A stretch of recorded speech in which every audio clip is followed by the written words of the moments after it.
Assalamu alaikum wa rahmatullahi wa barakatuhu. Ahlan wa sahlan, marhaban. Welcome to this video, guys. And hopefully, inshallah, we're gonna try to have a live stream today. Inshallah, hopefully it'll go well. So let me know if you guys can hear. Then we're gonna, if it's working. Just need to get this sorted out. Just bear with me for a second.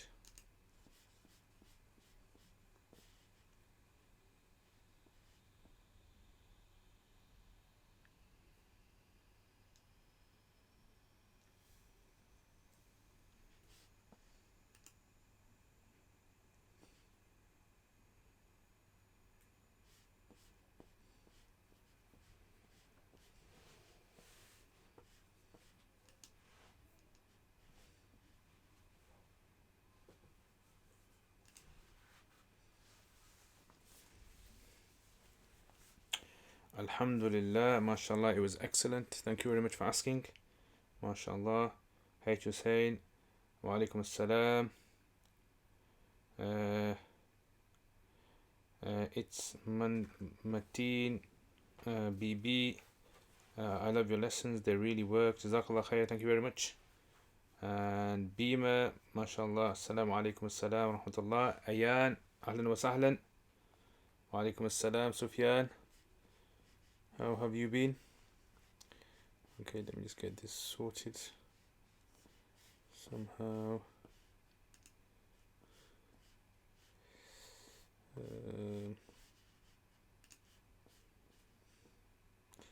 Okay, just give me a second, guys. I'm just getting this chat thing sorted. Wa alaikum assalam wa rahmatullah. Manfado.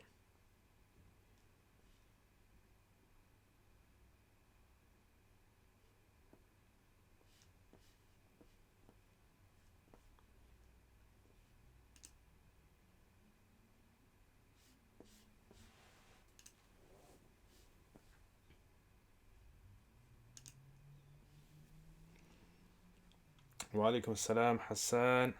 Ahlan wa sahlan. Marhaban. Hamza, wa alaikum assalam. How are you and your family? Alhamdulillah, Hamza, very good. Thank you very much. And how are you and your family? How's things down in the US? Why now? Wa alaikum assalam wa rahmatullah. Sufyan, need part 2 of Usul. Yeah.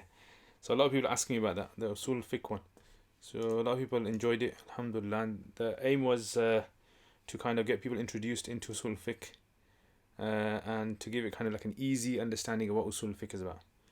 And that's what I try to do with all the courses. I try to give it like an easy touch to it, so general public can at least appreciate what the gist of Usul Fiqh is about. Because a lot of people, they don't really know what Usul Fiqh is talking about. And then what happens is a lot of you guys ask questions that are Usul Fiqh related, but you don't realize that there is like Usul Fiqh. Second.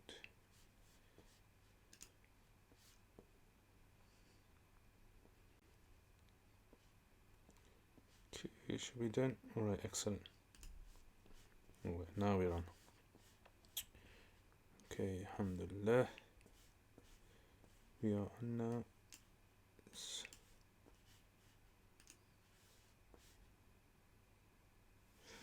Okay, so yeah, so this is part 2 of Usul Fiqh, inshallah, is going to come up.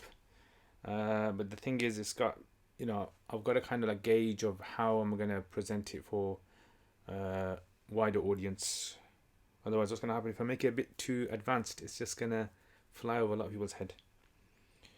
Haya Quraishi, wa alaikum assalam, ahlan wa sahlan, marhaban. Hassan Khan, so for the beginners in Arabic in Dars Nizami, they use qasas for reading practice. Do they move to Qiraat Rashida after that? Yes, they do. Or the 5 qasas at the same time. I mean, it depends. Some places will do the 5th of qasas, and some places do the 5th of qasas, I think, should come after Qiraat Rashida. Qiraat Rashida is a kind of more modern type of genre. Alhamdulillah, Hamza. Right, alaikum assalam. Ustadi, how can we access your Balagha videos? It's on the Uruk. So on the Uruk, Are you talking about the Surah Naba ones? The Surah Naba application, you can find that on the website. But the uruk.com, or if you contact me on the email, it's there. Faz Hussein wa alaikum assalam. I have alopecia spreading through my beard from my neck now across the jawline and chin area. Is it permissible on someone to shave it, or I mean, it depends. I mean, is it, if it's really bad, then obviously it's not going to look very good. Then what I would suggest is show your beard and show it to someone who is a respectable person in the community, like maybe a scholar or maybe someone who else is practicing, and just tell them to look at it, and then if they decide that you should cut it, then you cut it. Because I know for some people it can get very, very bad. Is Arabic course available in Urdu? At the moment, no, it's not available in Urdu. A lot of people are asking me to do Urdu one, but the thing is, my Pathan Urdu, mashallah, high class Pathan Urdu, a lot of people might not understand it. So inshallah, hopefully, if someone can, get the Urdu done of it. Okay, so let's look at the questions on here's what do you guys think now of this setup today, lighting and everything? Is it okay with you guys, or is it a bit dull? Some of you guys were saying that it's a bit, last week was a bit dull and it looked a bit dead, but this week inshallah it should look good this week inshallah. Okay, so here's a question. You said that playing with dice was allowed as long as there's no gambling involved, but did any of the scholars of the past allow dice with this condition? Okay, so I think I'll mention this one in a bit of detail. So basically, when it comes to the Hanafi texts, they seem to all say the same thing when it comes to playing games. The classical texts are very explicit in that playing games is not allowed. So they discuss two things together. They discuss playing games and wasting time. So doing things that are trivial. So doing trivial things, wasting time, they consider it to be something which is abhorrent, something that's totally wrong. So, I mean, in today's times, how do we understand this then? Does that mean a lot of things that we do, for example, like maybe on social media even, just going through your social media, or maybe even just Googling for no reason, or maybe watching things on YouTube or things like that. Are we going to say that these things are considered to be wrong now? So what we have to understand is because in Sharia, how was this fiqh ruling, how did they come about this fiqh ruling? So there seems to be some narrations in Sahih Muslim and other narrations where the Prophet ﷺ has forbade playing certain games that were prevalent in the Arabian times. So for example, like chess, something called Nardashir, which was like a dice game, and there was also some other sort of like games on that kind of type. So these were things that were considered to be prohibited. They were not permissible. And the Prophet ﷺ had given a severe warning about these. So now the question arises is, what's the reason behind them? Like, what's the underlying illah? Like, what's the reason underneath? Because in Hanafi fiqh, what we try and look for always, we're trying to always look for, why did the lawgiver prohibit this? Right? We always try to look for that. Unless we cannot find it and we know it's something which is just something that it's a ritual act and we just got to accept it.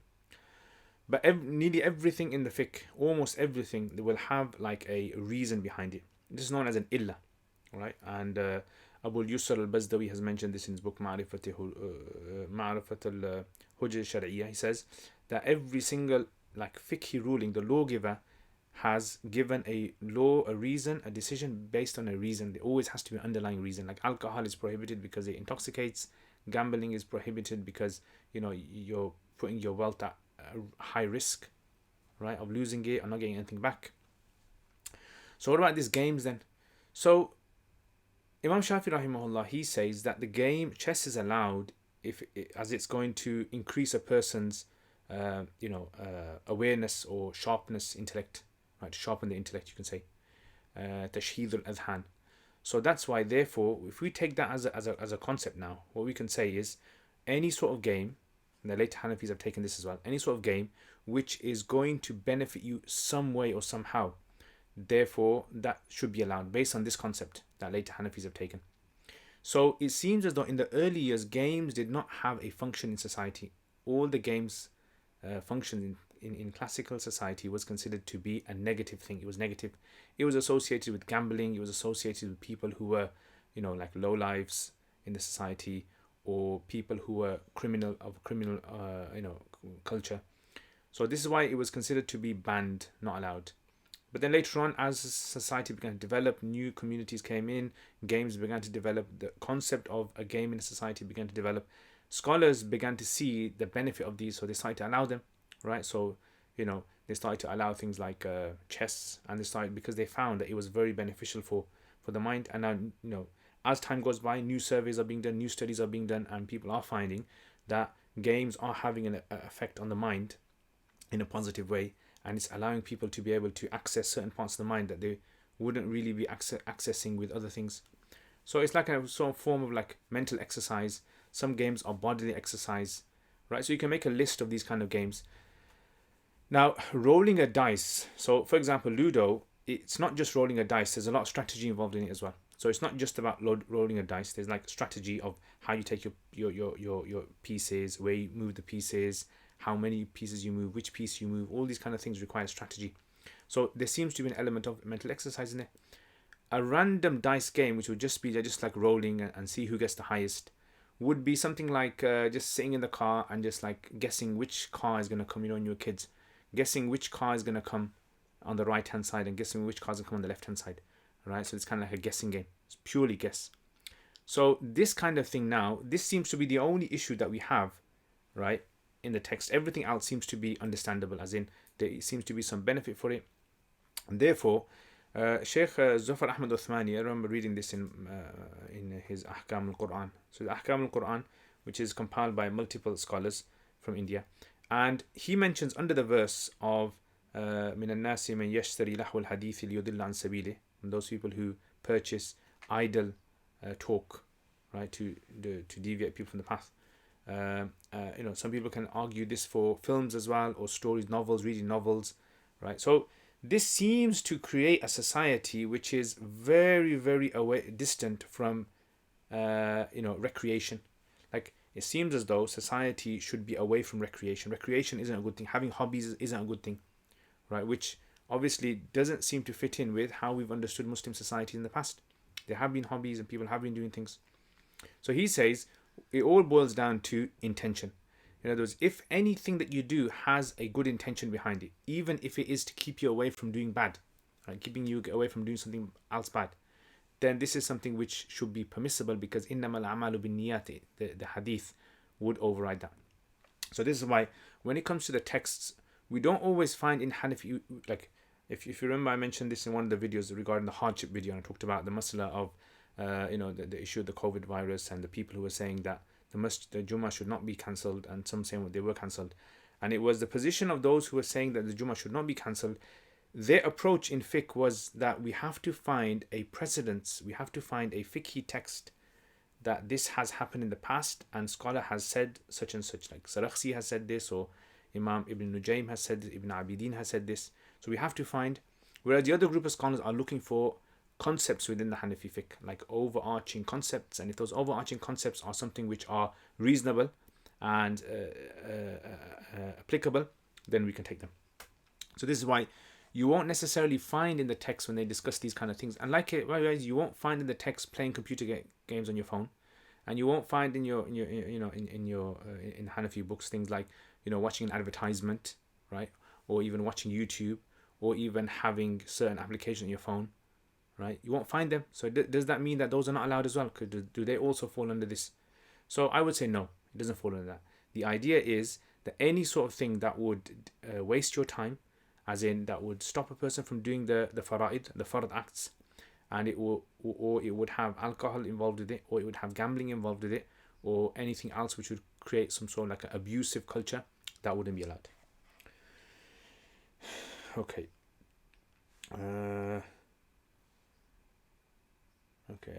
Next. What does it mean exactly to establish prayer? What is the difference between praying and establishing prayer? Yeah, so in the Quran, this term, it's used quite a lot. Establish prayer. Aqimus salat, aqimus salat, aqimus salat. So what does it mean to establish prayer? So praying simply means just to pray. Establishing prayer means to like work towards it. Yeah, just like you build something, build a structure, build a house. You build it, and your prayer should be like that. You should be building it because your prayer is made up of parts. What are the parts?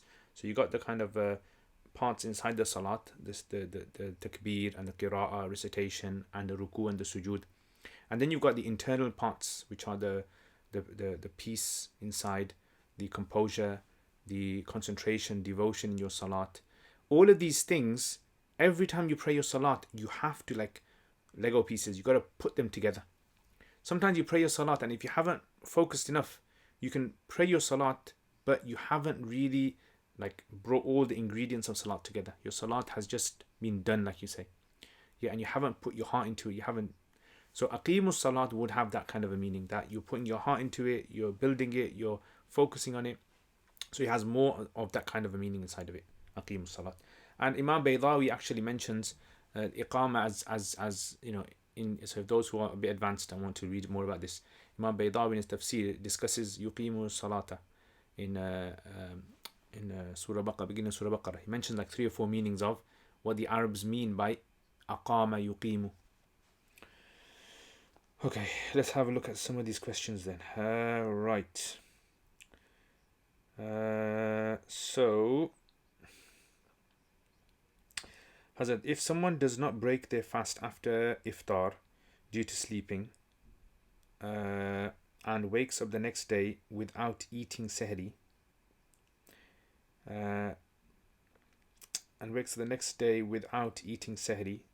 should they break their fast? So according to Hanafis, the person can make an intention of fasting all the way until half day. So in other words, according to Hanafi fiqh, when it comes to Ramadan, your intention can actually start. Like let's say for example tomorrow's Monday, yeah? I can start my intention from now. So from Maghrib now, I can make my intention. And even if I go to sleep and I wake up the next day, let's say half day, my intention is still valid.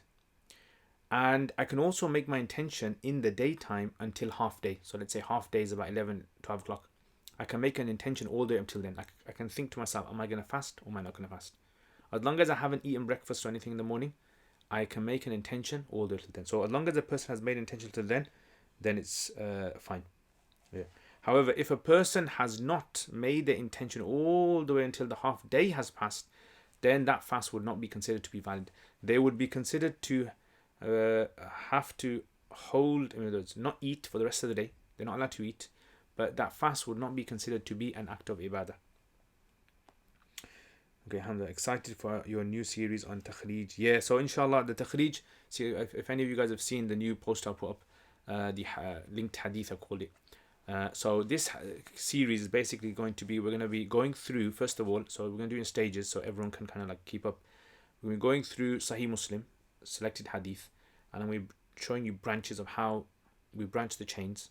And then what I'll try to do is, as we go through, I'll start to add other books as well to it. So we have a hadith and all the chains that are mentioned in Muslim, and then we look at Bukhari and all the chains Bukhari mentions, and then we look at the differences, and maybe all the chains that Imam Tirmidhi mentions, and maybe look at the differences. And slowly this will develop a student's ability to be able to search for hadith themselves. And also I'm going to be asking people to also send in hadith they want to be researched as well, so I can show how I research hadith, how I find various chains. I'm not an expert, in hadith like the grand experts in the world, but what I can do is whatever I know how to do, I can present that to you. Sufyan, should we follow Saudi or national local moon Saudi committee for Ramadan Eid? Well, I mean, this is a question that's asked to me every year. What I would say is, ideally, this country should have their own sighting. Right? That's what ideally it should be. But because of community sort of like politics, I would say is follow your community. Whatever your community is going to do, whatever your local masjid community, majority of them are going to do, just follow them. That's the best way, that's the safest way, and both opinions are valid.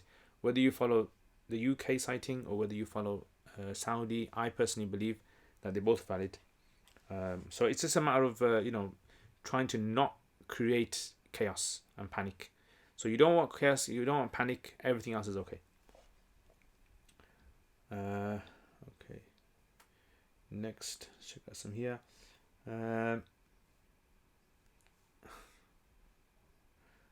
Okay, this is someone's question. Before coronavirus deaths became widespread in the UK, you shared a post in which you referenced the statement of Umar radiallahu anhu as he was leaving the plague-stricken place. And it appeared that you did so as a dig towards people who were pro-quarantine. As weeks have passed since you wrote that post and coronavirus has developed into a pandemic, we now know that symptoms of coronavirus do not immediately manifest in an infected person, and we also know that it is through travel that coronavirus has gone to almost every country. In retrospect, do you now think it was unwise of you to post the statement of Umar radiallahu anhu in the manner which you did, or have I misunderstood and misinterpreted that post? Okay, so first of all, I mean, the person asking this question, I don't think they're asking it in a very in a positive way. I think it's a little bit of a dig at me, and I understand there are people out there. Maybe there's people watching the live stream now who have some sort of grudge against me, or they don't like me answering questions, or I don't know what it is. Allah knows best. I personally have no grudge against anyone. So if anyone thought that I was having a dig at anyone at all when it comes to these kind of questions, then I absolutely had no intention of having a dig at anyone. If you read all my posts as well, I don't think you'll find anything in my posts. If you thought that, then maybe that's something wrong with you. Maybe you misunderstood me, and that's something which you have to check yourself out, basically. Yeah. So I have no intention of having a dig at anyone, but I don't even have time to have a dig at anyone. Some people think I'm having a dig at certain elders, maybe in the UK, or maybe certain groups in the UK, or certain. I have no time for that at all. And the post I put up at Umar radiallahu anhu had nothing to do with attacking anyone. This was just something simply I put up with regards to the coronavirus. And if you didn't like it, then that's fine. That's fair. That's your opinion. My posts are not meant to be there for everyone to like. And I encourage that, and I even tell my students, every time I teach my students, I tell them, look, you should never hold me high in esteem in everything I say. Like everything I say, you should never take it as wahi, as revelation from Allah. It's something which, if I say something, I might make a mistake. That's fine, totally fine. You may disagree with me, and I totally accept that. I tell my students this, and I tell them always, whichever teacher you study from, always respect your teacher, number one. But number two, you don't have to take all of your teacher's opinions as opinions that you agree with. You can disagree with your teachers. I disagree with my teachers. My teachers disagree with their teachers, right? It happens. Sheikh Yusuf, my teacher, Sheikh Anwar Badakhshani, who was a teacher of Sheikh Yusuf Benori, Sheikh Abdul Razak Iskandar, who was a student of Sheikh Yusuf Benori, they disagreed with him on certain things. Sheikh Yusuf Benori disagreed with Sheikh Anwar Shah Kashmiri on certain things. It's fine. It's totally fine, right? So if you feel as though I have to conform with what everyone is saying in the UK, and I shouldn't voice my own opinion, I should be silent, and I shouldn't be saying anything against people who are pro-quarantine or against quarantine, then I don't think that approach is a wise approach. Yeah, we're living in a country where people can have their opinion, and Islamically, academically, we can have our opinion. Yes, certain things I won't voice simply because I don't think it's right to voice in public. I have certain views on certain issues that someone might have, certain things that Mufti Taqi might say I disagree with, certain things that maybe some organizations in the UK, or some scholars in the UK might say, and I disagree with them. Yeah, but I don't have to voice all of my disagreements on my social media. I can have those disagreements, right? It's totally fine. And if you have disagreements, as long as your disagreements are based on something which is valid, and based upon understanding, based upon knowledge, based upon some sort of academic basis, then alhamdulillah, that's a healthy thing for our society. To have disagreement is from the time of the Sahaba.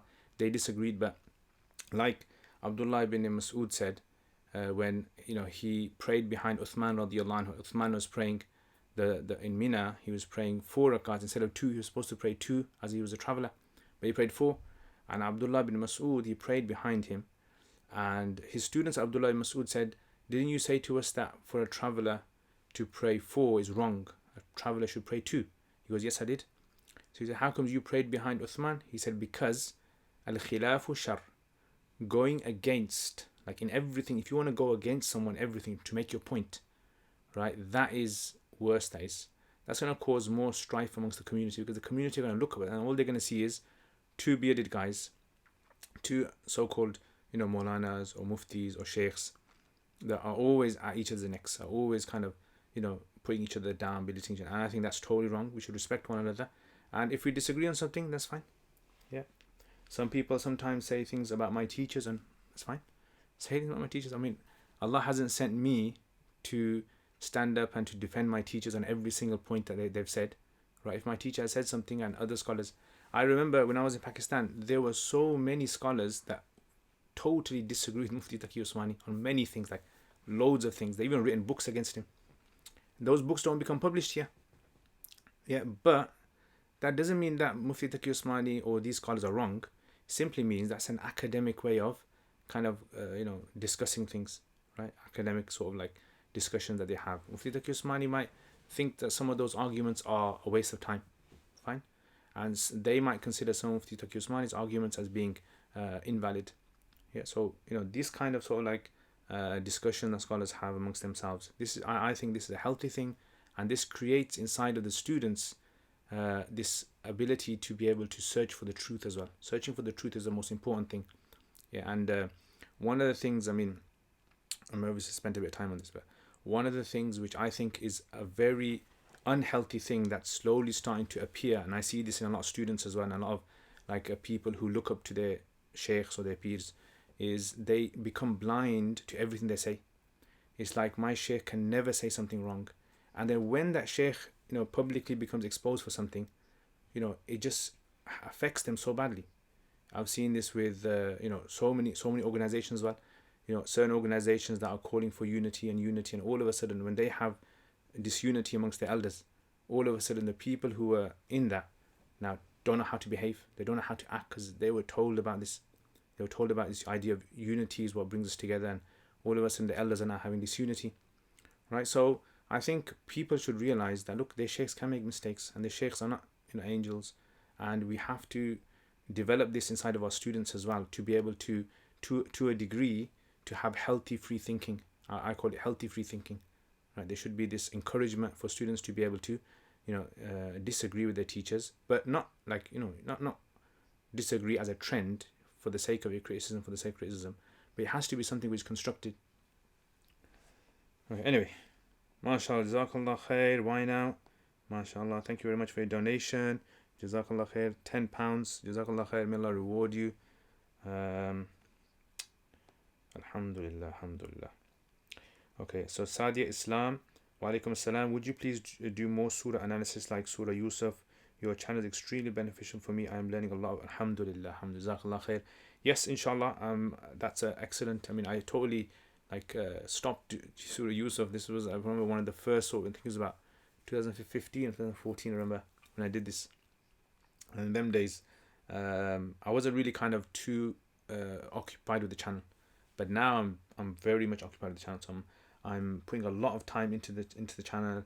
Lots of videos coming out almost every day. Some days 2 or 3 videos coming out with live streams as well. Alhamdulillah. So yeah, jazakallah khair, inshallah. Why now? It's not. A lot of my friends are doing it. We're not very fluent in Urdu, and they haven't had any problems. They do homeworks in Urdu, and you can ask the TAs for help. Excellent. Yeah, that's also possible as well. Why, Ahmed? Does pricking a needle into the finger for sugar testing and allowing blood to come out of the test strips breaks wudu? From my experience, yes, it would, because the blood actually goes beyond the wound. So the prick of a needle is very small, and the amount of blood that comes out, it actually goes beyond the head of the wound. So yes, it would. As was saying, this lighting is better. Yeah, alhamdulillah. Yeah. Why now the orange books look so beautiful in the light? Yeah, mashallah. Didn't even realize that. Crypto, wa alaikum assalam wa rahmatullah, ahlan wa sahlan, marhaban. Yasin J, assalamu alaikum. Why now? It's the audio and video that's out of sync. Audio is it not in sync? I don't know why. Let me try stopping it. And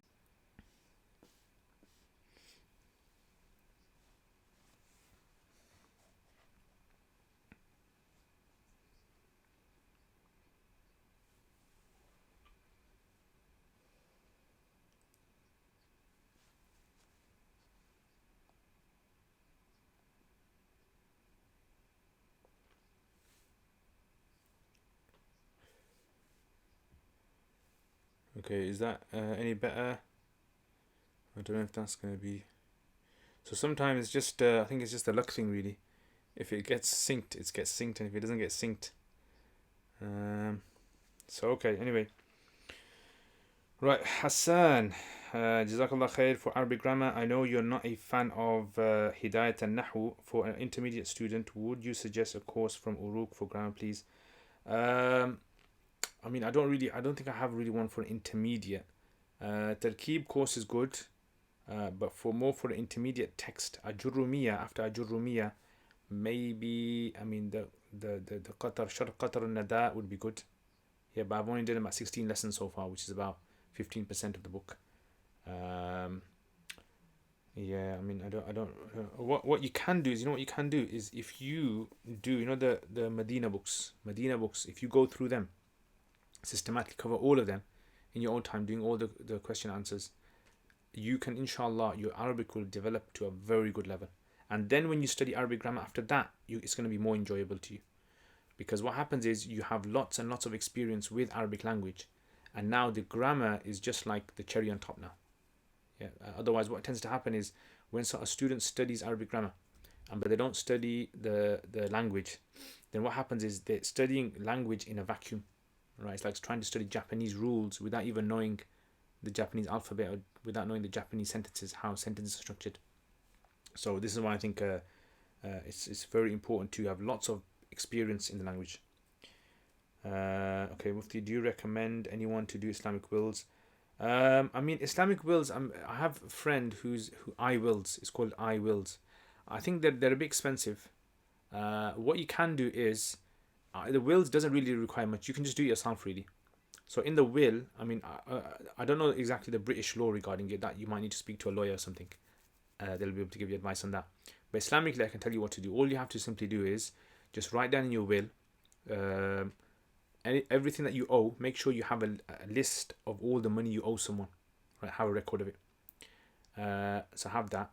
And number 2 is you can actually give 1/3 of your wealth, up to 1/3 of your wealth, to a cause which is not in your ears, outside your ears. And number 3 is you write down all the rest of my wealth, I want it to be distributed according to the Islamic ruling. Yeah, according to Islamic fiqh. And that way then they would have to apply that. That's all you have to write in the will, really. Nothing else much in there. Okay. Next, is khamr derived from grapes only?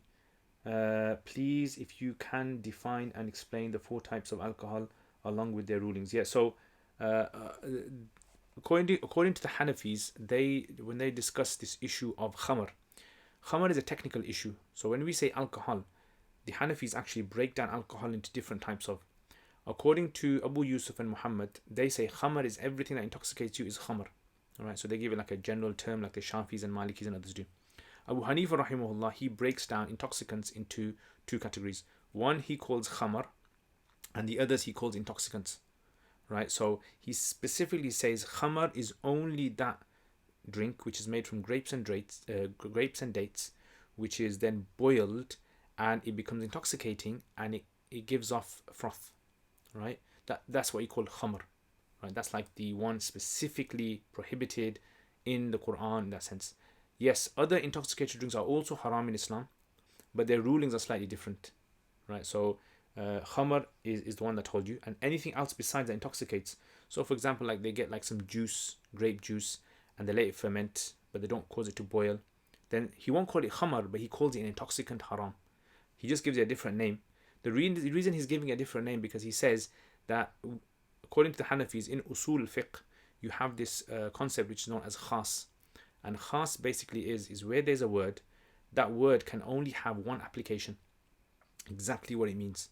And you can't apply anything else to it. So for example, like in the Quran, if Allah says, let's say, I don't know,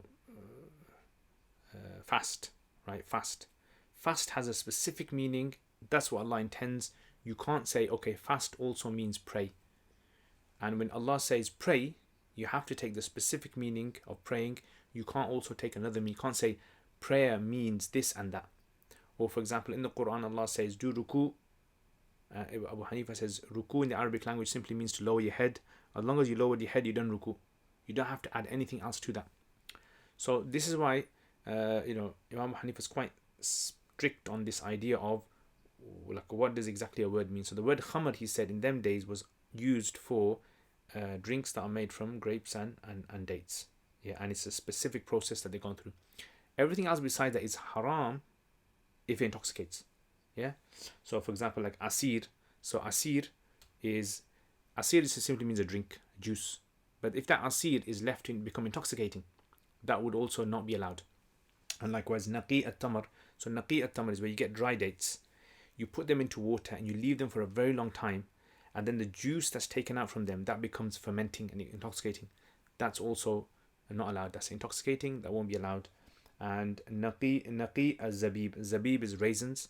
So you take dry raisins, you put it into water, you moisten it, and then that juice from there, you take that juice and then you let it ferment, and then it becomes a kind of intoxicating drink. So that's what basically the Hanafis kind of or Imam Hanifa rahimahullah himself discusses on that issue. Okay, right. Next. Some madaris teach Arabic first only and then teach other sciences. Also, they say that kalam mantiq is not important nowadays. What are your thoughts about this kind of system? I mean, every madrasa, the thing you have to remember is, look, every madrasa has their own aims and objectives. What I would say, if you asked me, if someone wanted to become an alim, what should they do? If you asked me, my views might be different from, let's say, a madrasa, a darul uloom or something. My views are that a person, if they want to become an alim, madrasa will not make you an expert. Remember that. Madrasa will never make you an expert. You become an expert afterwards, right? Like medicine. If you go to study medicine in a university, after you graduate from the university, you will not be considered a consultant or an expert. For that, you need lots of practice. Okay. So what I would say is, what do you need to become an alim? I would say, first and foremost, you need to know Arabic. You need to be able to, in the madrasa, you need to be able to study enough sciences so that you can access all the books that you need later on. So let's say, for example, all these are the books of Arabic grammar. So you might need to study, let's say, just a fraction of them, but properly understand the terminology. Let the teacher explain to you the major sort of problems in the science, and the major arguments, and the major sort of discussions that take place. Now, once you've gained all of that, now when you go to study later on, let's say, for example, the Sibawayh's book, or Ibn Jinni's book, or Ibn Asfur's book, or someone else, you now have the tools to be able to access those books. That's what you need. So in madrasa, you need to study enough nahu. Now, when I say you want to study enough nahu, that's if you want to go into this in-depth nahu discussion. Some people take that route. Now, if you don't want to go into that depth, if you just want to learn Arabic, you just want to be able to read books, that's all. You don't need to go into too much depth in Arabic grammar, right? You just need maybe just enough Arabic grammar just to make your sentences, correct. If someone asks you, why did you say like this and you didn't say like this, you can explain to them, right? So this is what I would say. And same with, for example, in fiqh. So if in madrasa, I would say you need to study a few books of fiqh, cover to cover, to at least be able to have the ability to access other fiqh books, right, of that particular school or other madhabs, right? Once you've got that, then I say the madrasa has done its job. And in usul fiqh, the same thing, just enough to be able to access an usul hadith, and in hadith and takhrij, on other things as well, and aqidah, the same thing. So when a person graduates from a madrasa, they're not an expert. You must understand, someone who qualifies, whether it's an alim or an alima, they are not experts. They're far from it. They will become experts after years of experience and practicing and researching in a particular field. So for example, if that particular alim or alima wants to go and teach in fiqh, and they're going to have to do lots of reading, and they're going to have to do lots of research, and maybe write lots of papers on it, then I would say they're on the path to becoming experts. It might take 10, 15, 20, 30, 40 years, right? And same with in Nahu, same with others. I personally am not an expert in anything, right? I'm not expert, but I'm trying to strengthen my expertise in certain fields. Yeah, that's what I'm trying to do.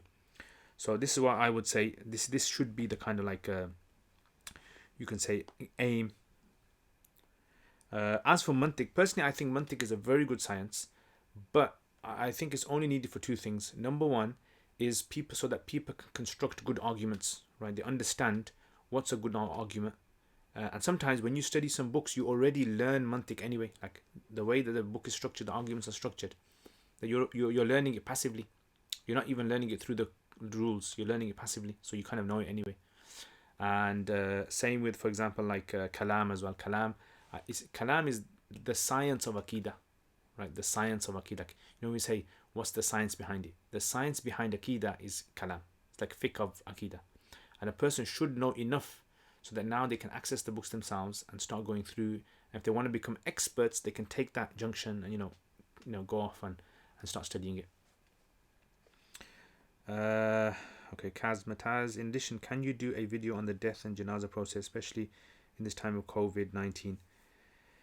Yeah, that'd be a good idea. I mean, see, at the moment, I don't know exactly all the problems people are facing because I'm not on the front line. So people on the front line would know this better than me. I can do a general kind of thing about what a person should do in a situation, but it would be more ideal if someone who's on the front line, who's actually there burying the bodies and giving them ghusl or whatever method they're adopting, those are the kind of like people that need to be consulted. Whilst praying Salat on own at home, is it okay to read Quran aloud in Fard Salat with an Yes, you can read it aloud, yeah. Okay, dear Sheikh, what is the ikhtilaf in matali? If the moon is sighted in one part of the US, does it mean that another part of the US should also follow that? For example, moon sighted in New York, does Ru'yat in California, will act on that sighting as well, or does it? So basically, when it comes to the Ramadan going to come soon now, yeah. So this question is going to become very common. When we say we follow the moon sighting, the Quran says, "Man shahida minkum ash-shahra fal yasum." Whoever witnesses the month, i.e., whoever witnesses the crescent of the month, then they should fast. So in the days of Sahaba, this issue was not discussed in the days of the Prophet ﷺ. This issue of the moon sighting, everyone had a simple understanding of moon sighting, which was the society was very localized. It was a small society. There was not much distance between the people. So as soon as the moon was sighted, message of this would come to the Prophet ﷺ, and the Prophet ﷺ would announce it's Ramadan tomorrow, or it's not Ramadan tomorrow, and for Eid as well. Problem was when the Prophet ﷺ passed away and the Sahaba began to go out and start living further and further away, communication between them became delayed now. So it's going to take a long time for a message to reach from one place to another. So what happened was, there's a narration where Ibn Abbas radiallahu anhu, he's in Medina, and a man comes from Sham, from Damascus, Syria and Palestine, and Ibn Abbas asks him, when did you guys start fasting? So he says, we started fasting on this particular day, Friday or Saturday. And Ibn Abbas said, we started a day before you or a day after you. He goes, so did we make a mistake? He goes, no. He goes, you're fine. That was your sighting. So that's where the first time now the scholars are discussing this idea of, is it possible for different parts of the earth to have different sightings? And if that's the fact, do they follow their own sighting, or should there be one unified sighting that everyone sights? So this is where the ikhtilaf came with regards to a universal sighting, which is known as like a one ru'ya, or is there like localized sightings? Which one? So scholars took both sides, right? And the idea seems to be that, look, if it's under one government, if there's one government, then that one government should kind of like make one decision. So the whole country, and then in them days, there weren't countries in them days, but nowadays we're talking about countries and borders and all that. So one country should technically, under one government, the government should decide one day of Eid, one day of Ramadan start, because it shows some sort of unification under the government. But if you're in a place where there is no government, then obviously you've got a problem there, because the idea of Ramadan is there for unification. So there has to be some unity, and people can never be unified without a leader. Leadership is always there for unity. So this is why Muslims should come together and come out with some sort of a solution for this problem. So in the US, if a person was to follow the multiple moon sighting or was to follow one sighting, then that would be fine. Okay. Next.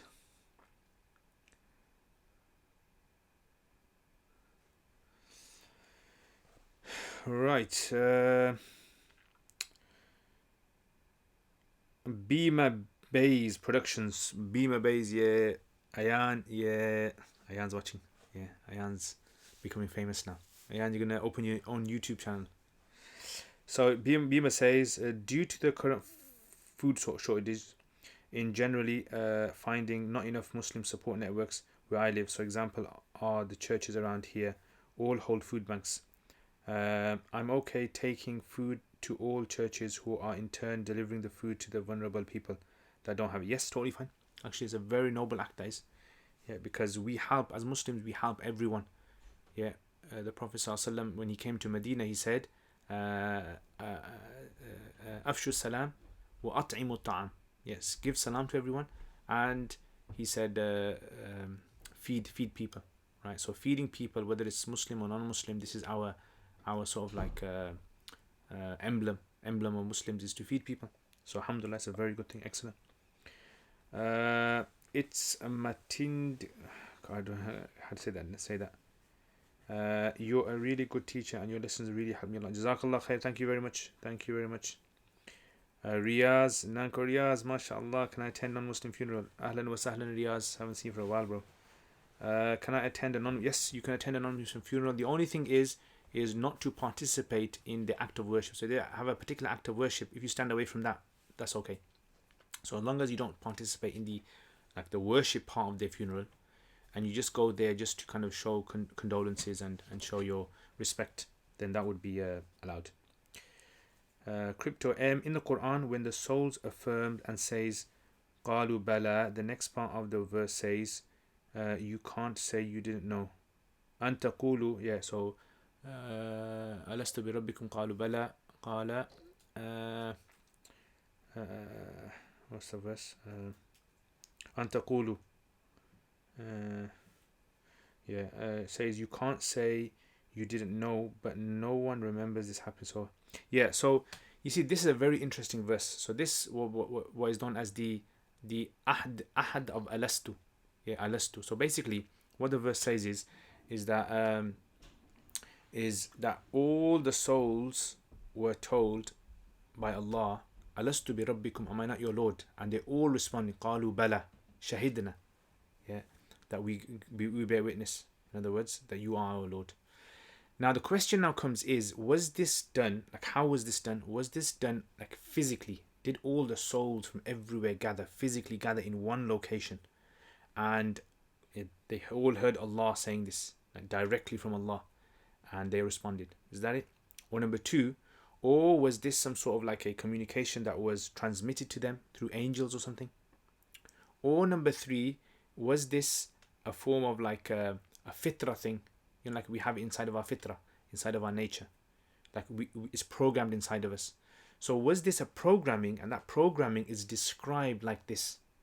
Yeah, so it's like illustrated, demonstrated in the way of like a scenario. Yeah, so this scenario didn't really take place.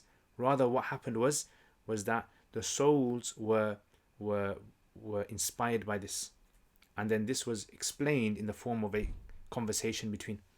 So when we read the Quran, what we have to understand is there are various different ways that we have to try and understand how Allah Ta'ala says things and how we kind of understand things were said in the past.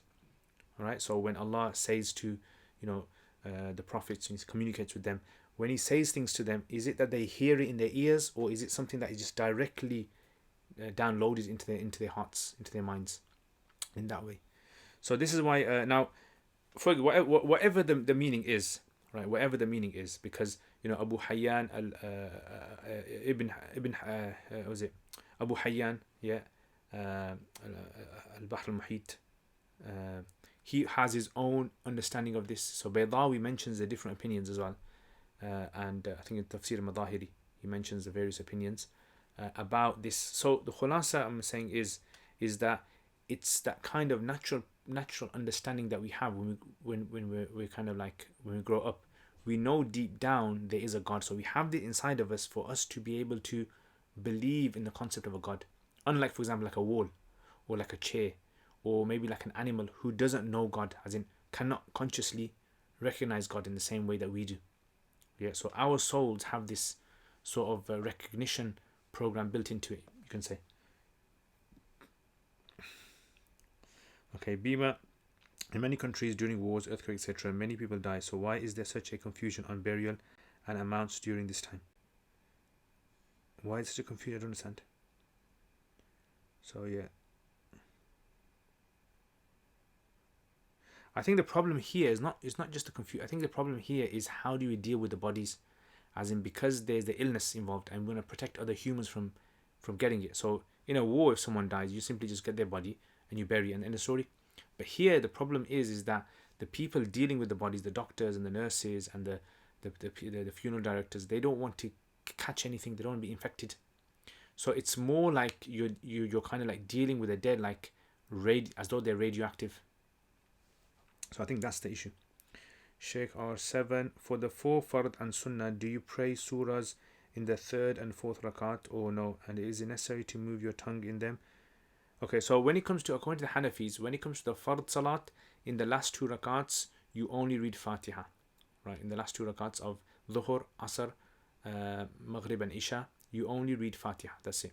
When it comes to all sunnahs and all nafals, in every single rakat, whether it's the 1st, 2nd, 3rd, 4th, you must read Fatiha and Surah. Yeah, Fatiha and Surah is necessary. Okay. Assalamu alaikum wa rahmatullahi wa barakatuh. My wife, a revert, and I currently stuck in 2 separate countries. Alhamdulillah, she is in very good health. However, thoughts of the worst keep crossing my mind and I would like to be prepared. So she has no Muslim relatives, but my Muslim family live on the next city over. If she were to pass away, how would that affect her ghusl? I.e., would be allowed to do it? Who would be allowed to do it? Would her non-Muslim mother and sister be allowed to assist? Would it be the responsibility of my family to make funeral arrangements?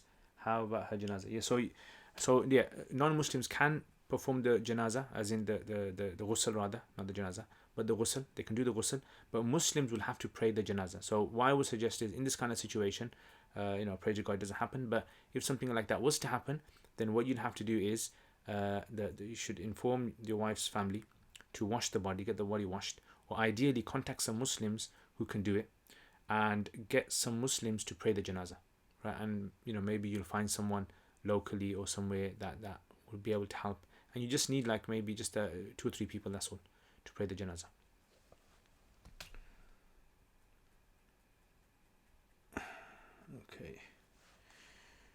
Okay, next one. 07 Signal. I'm learning Nahu and Sarf, alhamdulillah. I'm learning a lot, but when I read a text, I struggle with vocab. I feel like I'm wasting my time studying Nahu and Sarf and instead should focus on vocab. What do you think? Yeah, so see, the problem I think is that lots of people, when they study Arabic grammar, they study in a vacuum, and this is a very, very wrong way to study, I personally think, because lots of people, I would say 80-90% of people who study Arabic grammar this way, they drop out, they don't do it, they don't continue. And there's only those very few people who who like me or someone else who don't know why, but they just carry on and on and on, and eventually it just clicks.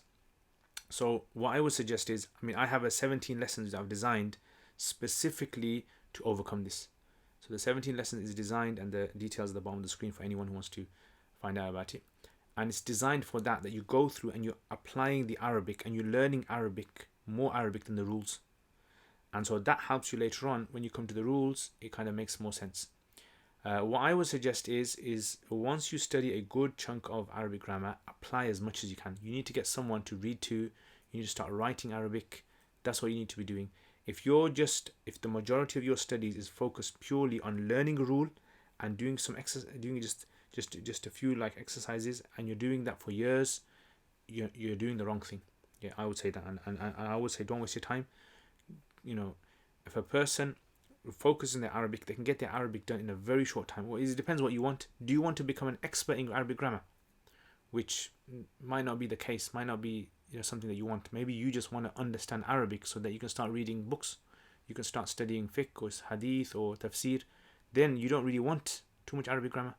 So people who want to study book after book after book, unless they really want to become like PhD experts in it, master degree experts in it, then I suggest carry on. But if you don't want to become master degree expert, if you just want to be able to like get through, just like in English language.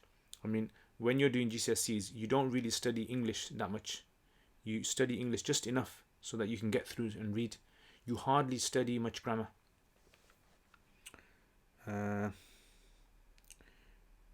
Maymuna, I have a doubt in Surah Ahqaf, Ayah 4. Why is it read as Ituni? Can you please explain the rule? So I'll have to check this one because I'm not a Hafiz of the Quran. So let me have a check of this. So which surah is it? Surah Ahqaf.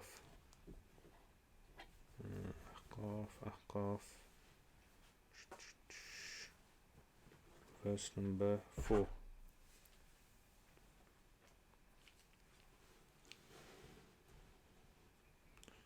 Okay, so it says, قل أرأيتم ما تدعون من دون الله أروني ماذا خلقوا من الأرض أم لهم شرك في السماوات إيتوني. So what's your question? Are you asking a question about the grammar? Is it a grammar question that you're asking? If it's the grammar question that you're asking, then this is correct. There's nothing wrong with it. So إيتوني is from ata yati, yeah. So ata yati, and the amr from that comes from i'ti, i'tiya, i'tu. Yeah, so i'tu, i'tuni. And this i'tu can be pronounced with tasheel, like you can pronounce it without being harsh on the hamza. You can pronounce it like a ya, i'tuni. Right, so this means come. Yeah, come with or bring. I'tuni. Okay. Okay, where did I?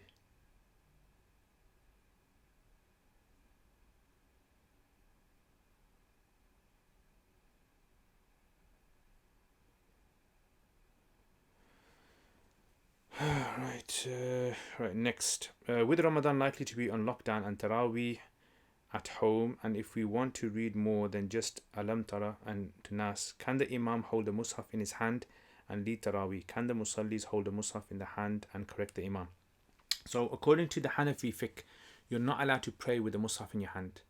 According to Abu Hanifa rahimahullah, this is something that is excessive movements, and also it's tashabbuh. This is something resembling the Ahl Kitab, and according to Sahibain, this would be considered makruh tahrimi, because it's talaqqi min al-ghayr, as in you are receiving support in your salat from something outside your salat.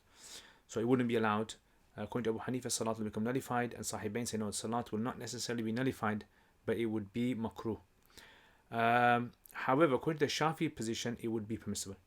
Yeah, according to the Shafi school, it would be permissible. So my advice would be that if you want to take the Shafi position, I would advise speak to some Shafi scholars, many of them are online available. Speak to them, contact them, and ask them, according to the Shafi school, what are the rules for it? What is meant by Sahaba leaning on sticks in Taraweeh? Can we also lean if the rakat is long? So what is meant by the Sahaba leaning on sticks? So the leaning on sticks would basically be that in Salat, according to Hanafi fiqh, you are allowed to lean against a wall and you're allowed to lean against it. You won't nullify your Salat. But if it's for no reason, it's considered to be disliked. Right? So for example, like some of them would stand for a very long time and they would like lean on the wall, or they would have a stick with them and they would lean on the stick because they found it difficult and their feet became hard. But we don't have this from the Prophet ﷺ. This is why the Hanafis say that it would be considered disliked. Rather, you should sit down. Right? Sit down, have a rest, then pray some more instead of standing for long periods of time and tiring yourself out. So this is basically what they used to do. And the Prophet ﷺ didn't like it because in the masjid he found a rope once and he asked someone, who's put this rope here? And they said, oh, your wife Zainab. When she prays long prayers, she leans on it. He said, no, cut it. He goes, if a person gets tired, he should stop, have a rest, go to sleep, and then pray so that you are in vigor. That's energized.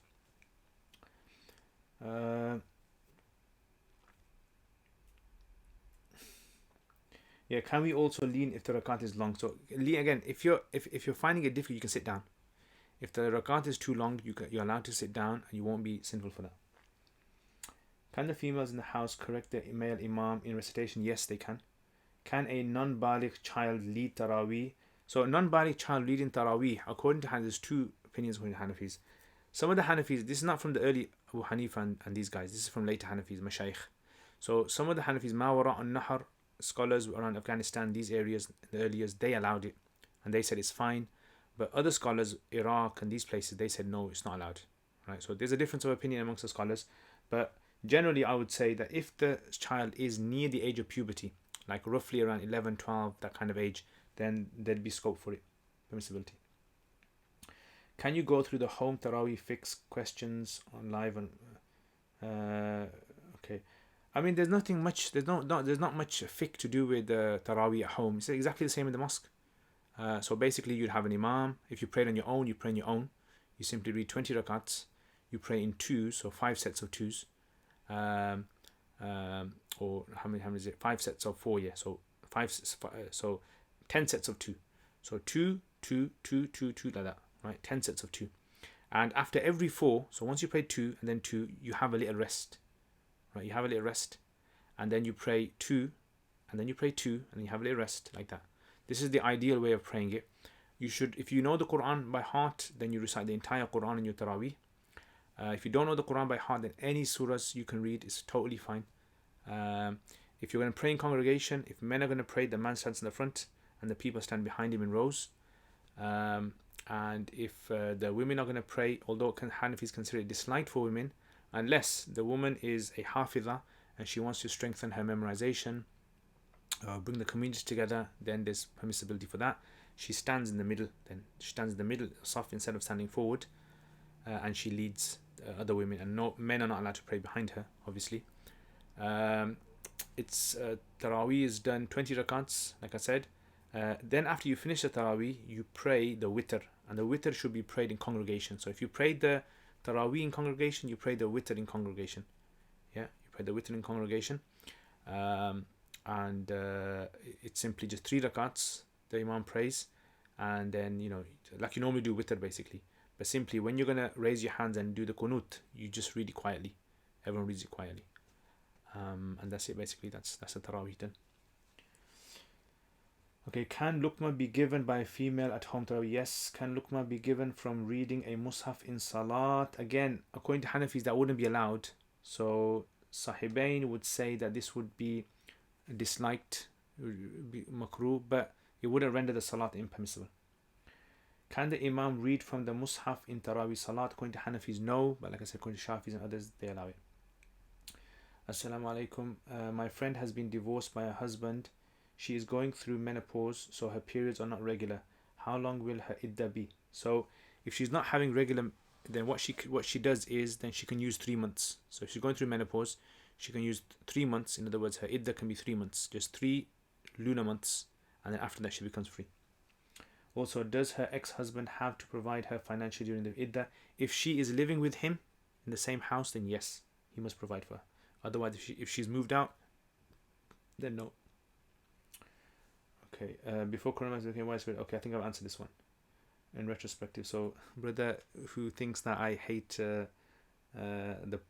pro or whatever, I've answered this question, so you can play it back, inshallah. I think it's probably one of the early questions I answered. So you can watch this again. I don't know which brother this is, but like I said, I mean, I don't understand. People think I have a grudge against certain elders in the community or certain people in the community. I have no grudge.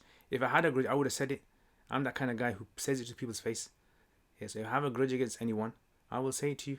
Yeah, if I have a grudge against you. But I rarely ever say these kind of things, because I don't think social media is a place for this kind of thing. And unfortunately, see what happens sometimes is, like I said, is that people have this mindset that anything that is said, automatically people think it's against them. This is in fact, this is actually considered to be an attribute of the hypocrites, munafiqs. يَحْسَبُونَ كُلَّ صَيْحَةٍ عَلَيْهِمْ. They think everyone that screams is talking about them. So I think, if you're watching, brother, I do apologize. I'm not calling you munafiq. But what I'm saying is, I think, maybe watch the video again, or watch the play back again, listen to it again. If you don't get it, then pray to Allah, make dua to Allah for me, and inshallah I make dua to Allah for you as well. Okay. I remember once there was one particular individual, and basically I said something on social media. I wasn't indicating at him at all. No one knew I was talking about him.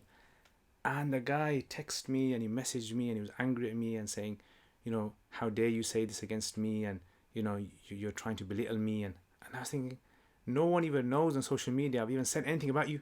I just said something general, which was to do with that particular topic.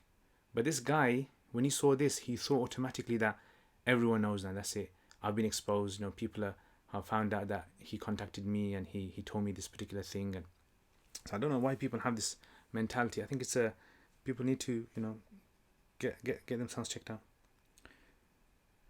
Okay.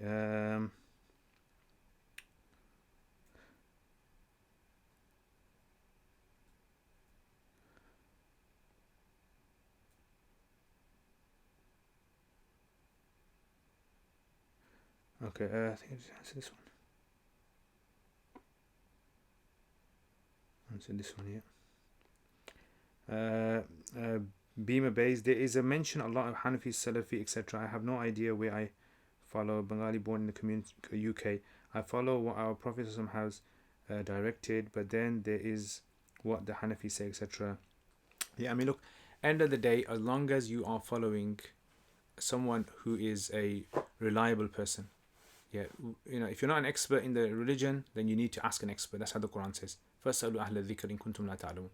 So if you are in a situation where you don't know the answer to something, you're not allowed to guess, right? You're not allowed to use your own understanding. You have to ask someone, right? That's how it works. That's how it's always worked.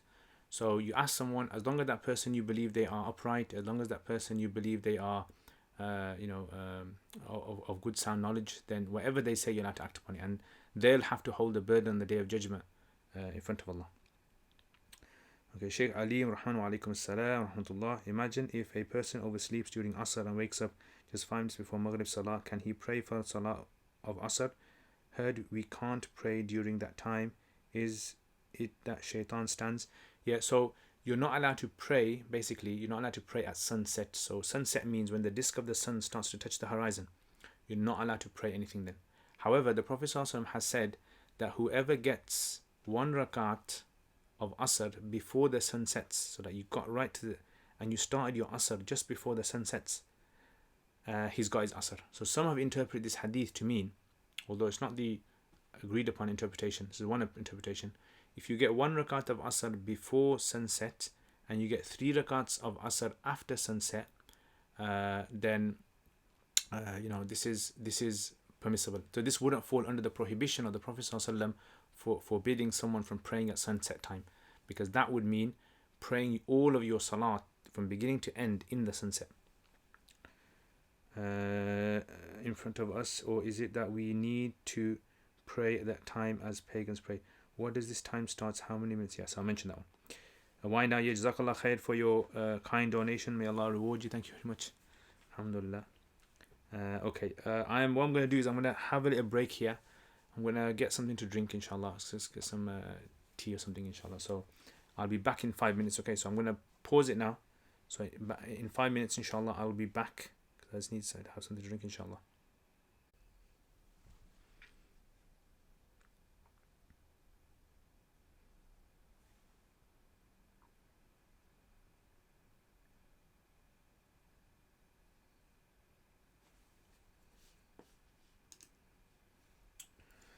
Assalamu alaikum wa rahmatullahi wa barakatuh.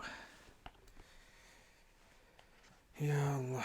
Okay guys, back to the questions. Wait for some people to come on.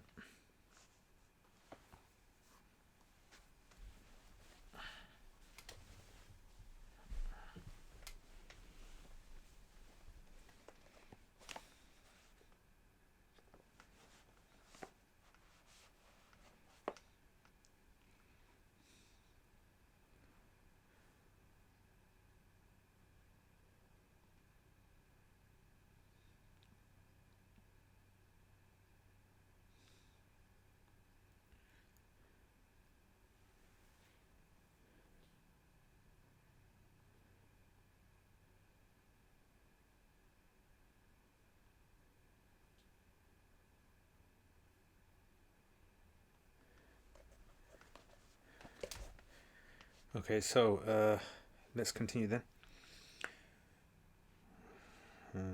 Right, so he says, this Sheikh Alim's one more question. I see Shia Adhan happening 12 to 15 minutes late after Adhan. Some Sunni masjids do follow that. They believe Maghrib time starts 10 to 15 minutes later than prescribed time. I'm not sure. I mean, you'll have to ask the Shias about that. But I think they consider their Maghrib to start when the stars come out, Ishtibak al-Nujum. And the rest of the madhabs, they say no, it starts immediately after the disk of the sun goes below the horizon. What made the Deobandis different from normal Hanafi Maturidis? Why do people target them? I have no idea. I mean, I think people assume Deobandis are basically like some sort of a sect, which is not the case. Deoband, like I always mention this, Deobandi is simply an institute name that was based in India after the name of the locality. That's what it is. So Deobandi does not have a specific belief system. They differ. So I don't really know why people target them. I mean, I think it's the same for when people target Brelvi beliefs. So it doesn't mean that Brelvis have one belief. Brelvi is simply just a people who affiliate themselves towards a particular village in India where there was a certain movement, and more specifically Maulana Ahmad Raza Khan Brelvi. I think Salafi the same thing. Some people assume that Salafi is a specific group. So I have no idea. H was saying, if someone tells you a lie and you don't know it's a lie, and then they tell you to tell someone else, do you get sin for telling a lie? No. So transmitting something without knowing it, you won't be held responsible for that. So transmission. So if you transmit something knowing it's wrong, then that's wrong. But if you transmit something believing that it was right, you won't be held responsible, inshallah. Okay, what are the future series that you are planning in coming days on your channel? So future series I'm planning is the link chain series. It's going to be a Hadith series. I'm planning on an Usul Fiqh one more, and that's one thing. Is I don't have much time really, because I'm kind of like doing all the other ones. If I give up the other ones, then I can do new ones, but then that won't be being loyal to those people who are keen on the other ones.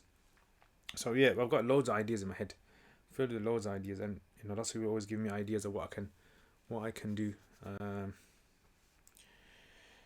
JKI, assalamu alaikum wa barakatuh. If you allow, I would like to ask some questions. Sure, go for it. Number one, what is the ruling on when men have long hair? Is it allowed to tie them in Salah? I have read a hadith sometime that it's not allowed. Yeah, so tying the hair is considered disliked to have the hair tied in Salat in such a way that the hair doesn't fall, meaning having like a ponytail. So having it in a ponytail when you go into sajda, it shows that the hair is going up. The hair should be allowed to drop. When you start your Salat and after the takbir you say astaghfirullah accidentally, is sujood al-sahw necessary? No, it's not necessary. Sujood al-sahw is only necessary according to Hanafis if a fard act is delayed from its place, or it's repeated, or a wajib is missed out. Three things. Fard act is delayed, or a fard act is done more than once, or a wajib is missed out. Assalamu alaikum, akhi, I need your advice. Tafaddal. Didn't the Sahaba pray while injured? So wouldn't that mean blood doesn't break wudu? So good question. So the argument here would be that when it comes to wudu breaking because of blood and in injuries, this is Hassan Basri mentioned this as well in Bukhari. Imam Bukhari brings this in his Ta'liqat. So Hanafis say that having injuries, if a person has injuries and that blood won't stop, you're allowed to pray because of necessity. So necessity overrules rulings basically. So we would say that this was out of necessity, and in normal circumstances, if a person bleeds, then there wouldn't be, wudu would break. Do you think that I should read the Quran and check every single word that I don't know? Yeah, good. Why not? Good idea. If you remember previously, I asked you mu'annath of habba. I now found it's habba. What's that? Habbatha. The zal and ba both have shadda. The mu'annath was originally habbatha, then it became habbatha. Okay, interesting. Jazakallah khair for that. Just thought I'd let you know. Thank you very much. Yeah, excellent. I mean, I was not aware of that. I mean, there's lots of things in Nahu which, you know, a lot of you will learn as you go along, new things. And if you guys come across some interesting things, let me know as well, inshallah. Jazakallah khair, anonymous one. Khadija L, I saw your video of the answer man praying in the desert. Did you find out the answer? Yeah, so that was my answer basically. So if you watch the video, so basically the man that's standing in the shadow, that shadow is either going to be, because the sun is it's going down towards the west, or the shadow is going to be the other side because the sun is rising from the east. So we can't tell exactly where he is, but it seems as though if the Qibla is put in the middle, he's either on this side, the west, or he's on the east. And if he's on the east, then it means that it has to be Dhuhr or Asr, yeah? And because there's ikhtilaf exactly when does Dhuhr end and when does Asr start according to Hanafis.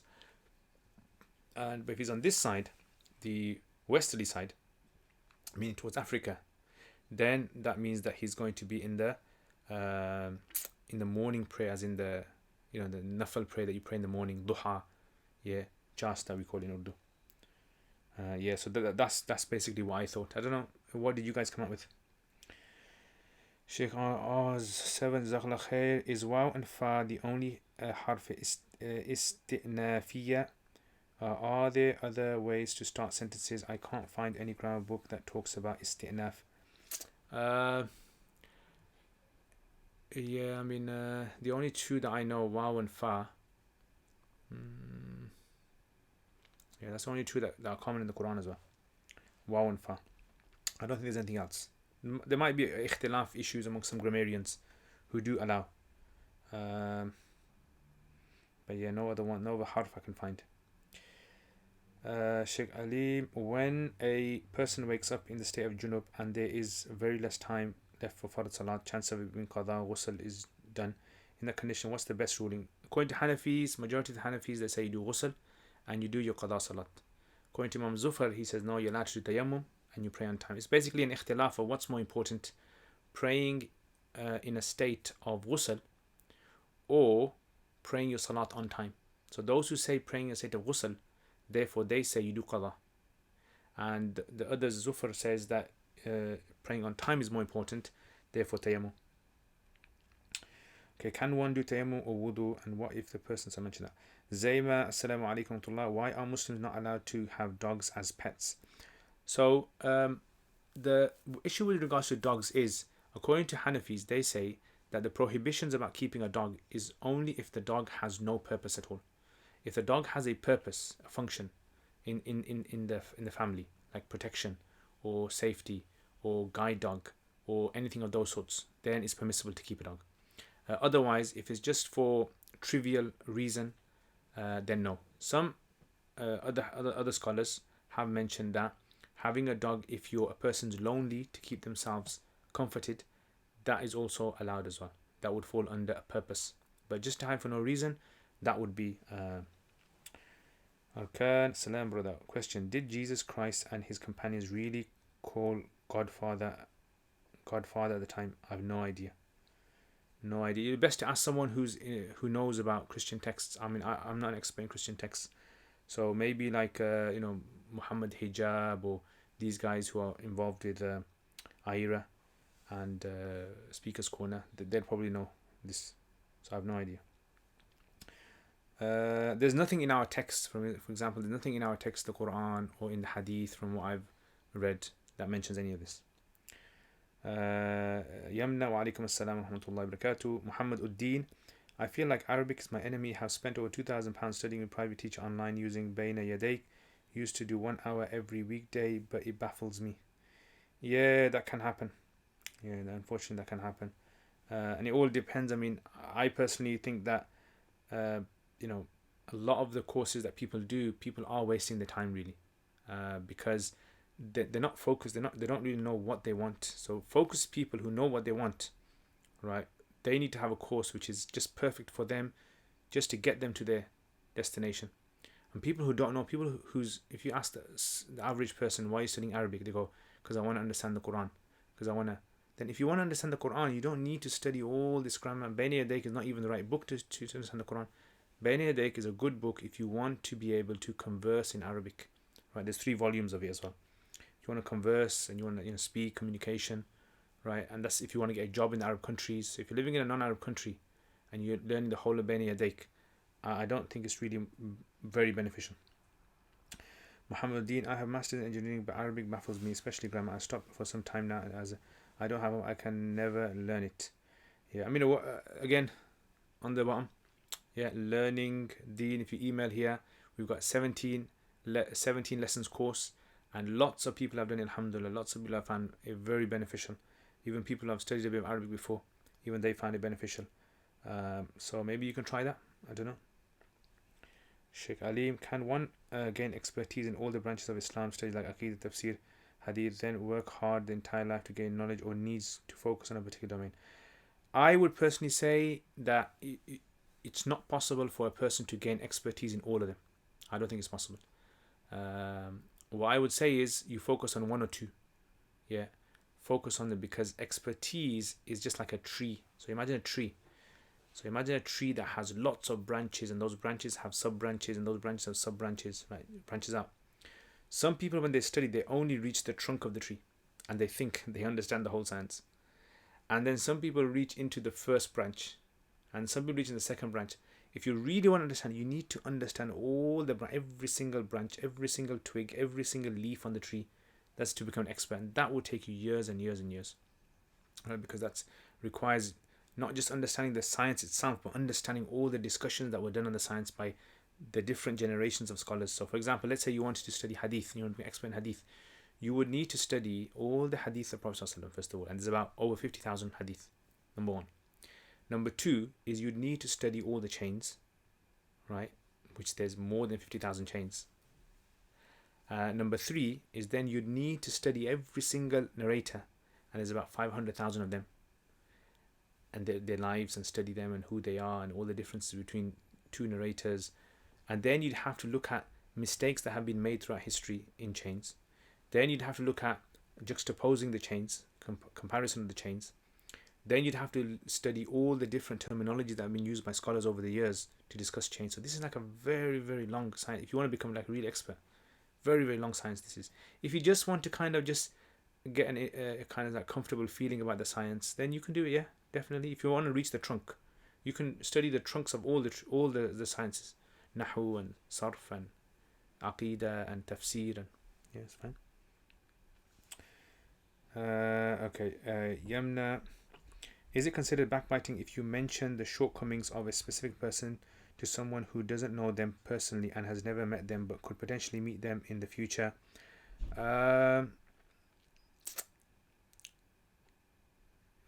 It's a good one, that is.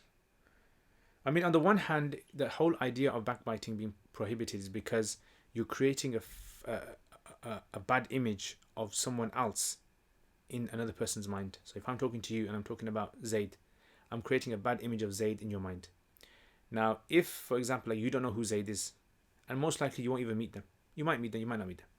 Then that technically wouldn't come under backbiting, because, you know, there's nothing to create a bad image about this person in your mind. Yeah. So, and based on that, I think it would be, it depends why you're talking about them for as well. If it's, for example, like for some beneficial reason or to save yourself from harm, that's allowed. That doesn't fall under backbiting. So, for example, like someone wants to get married and you say, you know, this guy is not a good guy to get married to. Yeah, this guy is not trustworthy.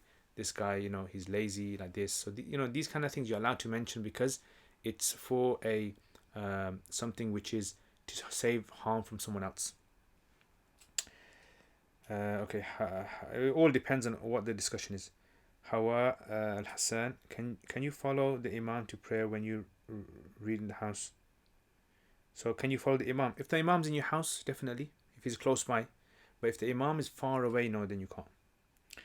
Hamza, since itikaf can't be done in masjid in Ramadan, can men do itikaf at home this Ramadan due to the circumstances? I mean, it's different. I'd say no. No, you can't. Because itikaf should be done in the mosque. Yeah, itikaf is a mosque sort of like act ritual. So it wouldn't be allowed. Yamna, should you confess to a person you've backbited and seek their forgiveness to repent from backbiting? If you think that it won't cause more harm, then yes. So if you said something wrong to them, about them, you should go to them and apologize. You don't have to exactly say what you've said to them. You can say something like this. You can say to them something like, if I have said anything against you that is wrong, can you please forgive me? You're allowed to do that as well. And Sahaba used to do this as well. They would go to people and say, "Ij'alni fi hillin," yeah, "Ij'alni fi hill," make me halal, meaning forgive me for anything I've said against you.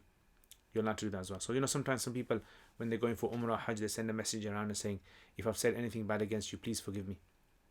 One of those ones. So you can do it in a salah. You don't have to explicitly go to them and say, "Look, Zainab, you know what? The other day I said you got a big mouth. Okay, I'm sorry."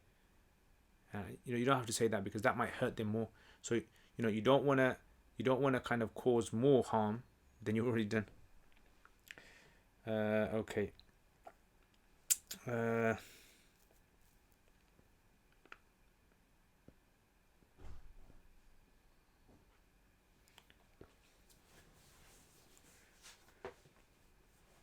Okay. Right. قالوا شهدنا. Okay. Oh, the سؤال over there and جواب over here. MashaAllah. جزاك الله خير قاسم. How can you donate to you directly without YouTube charging a share or taking a percentage? Yeah. I mean, the best thing to do would be, I should have put it in the comments or something. I don't know, but I think I'll put in the comments here. But yeah, you can send it through PayPal. So if you go to my video, if you go to one of my videos, in the bottom it should have a PayPal link as well. Yeah, there should be a PayPal link somewhere. And if you go there, then you can donate through there. Actually, let me see if there is one here. Is there one here? Just give me a second. Yeah, because I know YouTube does take a percentage. So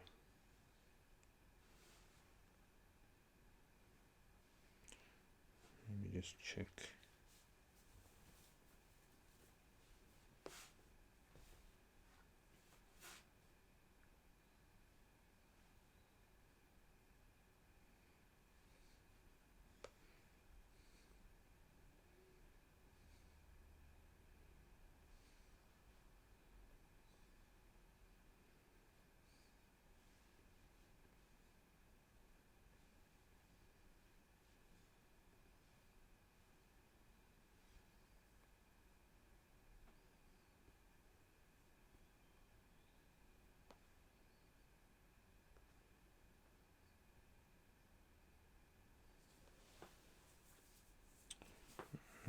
Can't seem to find.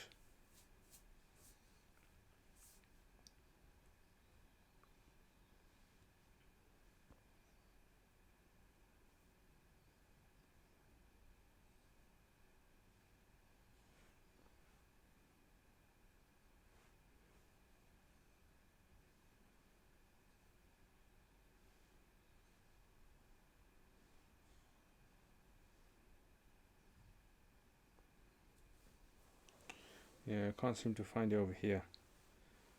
But yeah, you're just gonna have to look.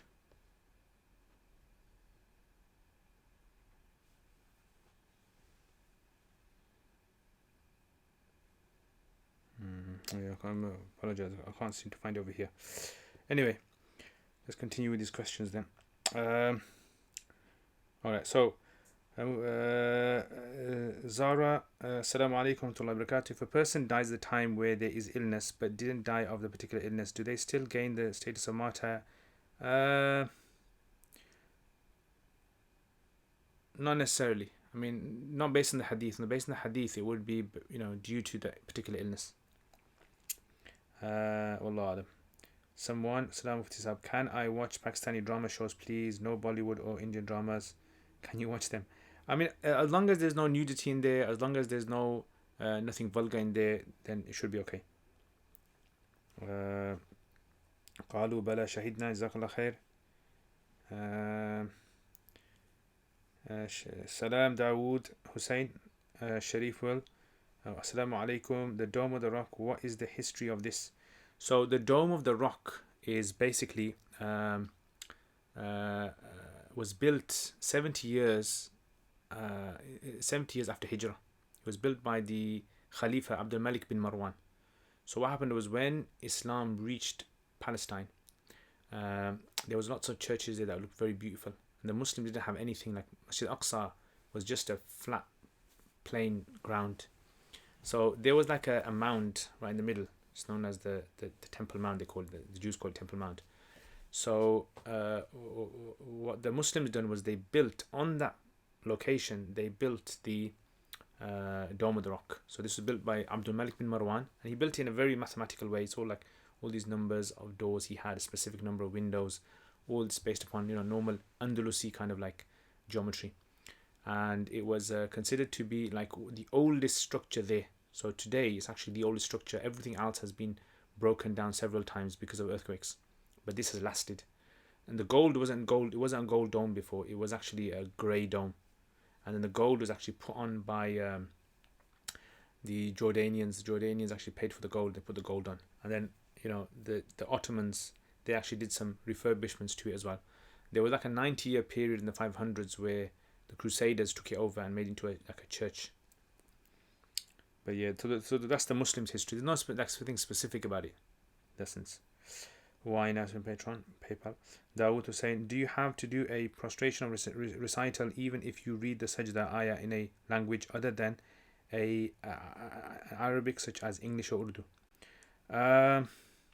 See, there's an ikhtilaf amongst the Hanafis regarding this.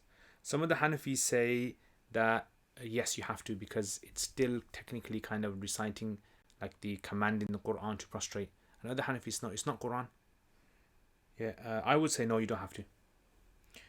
Sheikh R7, when you have a harfi nasab making a masdar like phrase, does this become a sila or muta'allaq in the sentence? Is that how tarkib will be done? It all depends. I mean, if you have a harf nasab, that can become a full bi. Like for example, ashhadu anna, yeah, ashhadu an yadhhab Zayd, or ashhadu an dhahaba Zayd. So this could have the meaning of a maful bihi. It could have a majroor to a ba. It could even be like, for example, anta sumu khayrun lakum. It could be mubtada. It could be a file. It all depends.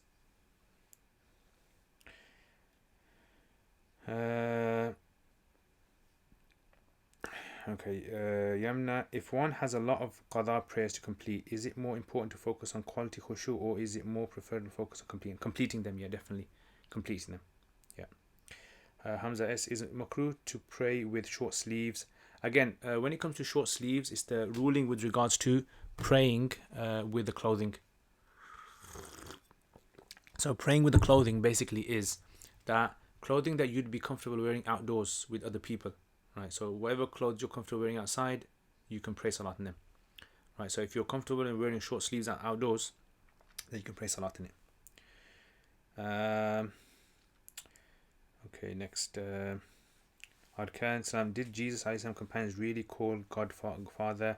I have no idea. I mean, I'm not an expert in Christianity, so I wouldn't be able to tell you this. But from the Quran, from Hadith, I have nowhere come across where they called him Father. Ammar, how does one know that his tawbah is accepted? So we don't know our tawbah is accepted. We just try to follow out the procedure to get it accepted. That's all. So at the end of the day, Allah can accept, Allah cannot accept. It's up to Him. Yeah. But we try our best to get it accepted. So we hope it's accepted. That's why our faith is in between hope and fear. We hope that Allah will accept our deeds and forgive us, but there's a fear that He might not accept them and He might not forgive us. Right? So this kind of hope and fear we have in our life.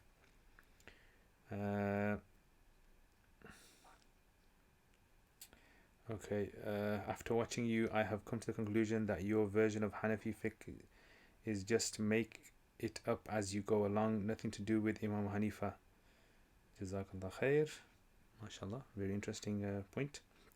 Okay, Arnaud, mashallah, if someone converts to Islam, except that he's forgiven for the past sins he may have done, will his wrong deeds he's done to the other people be also forgiven?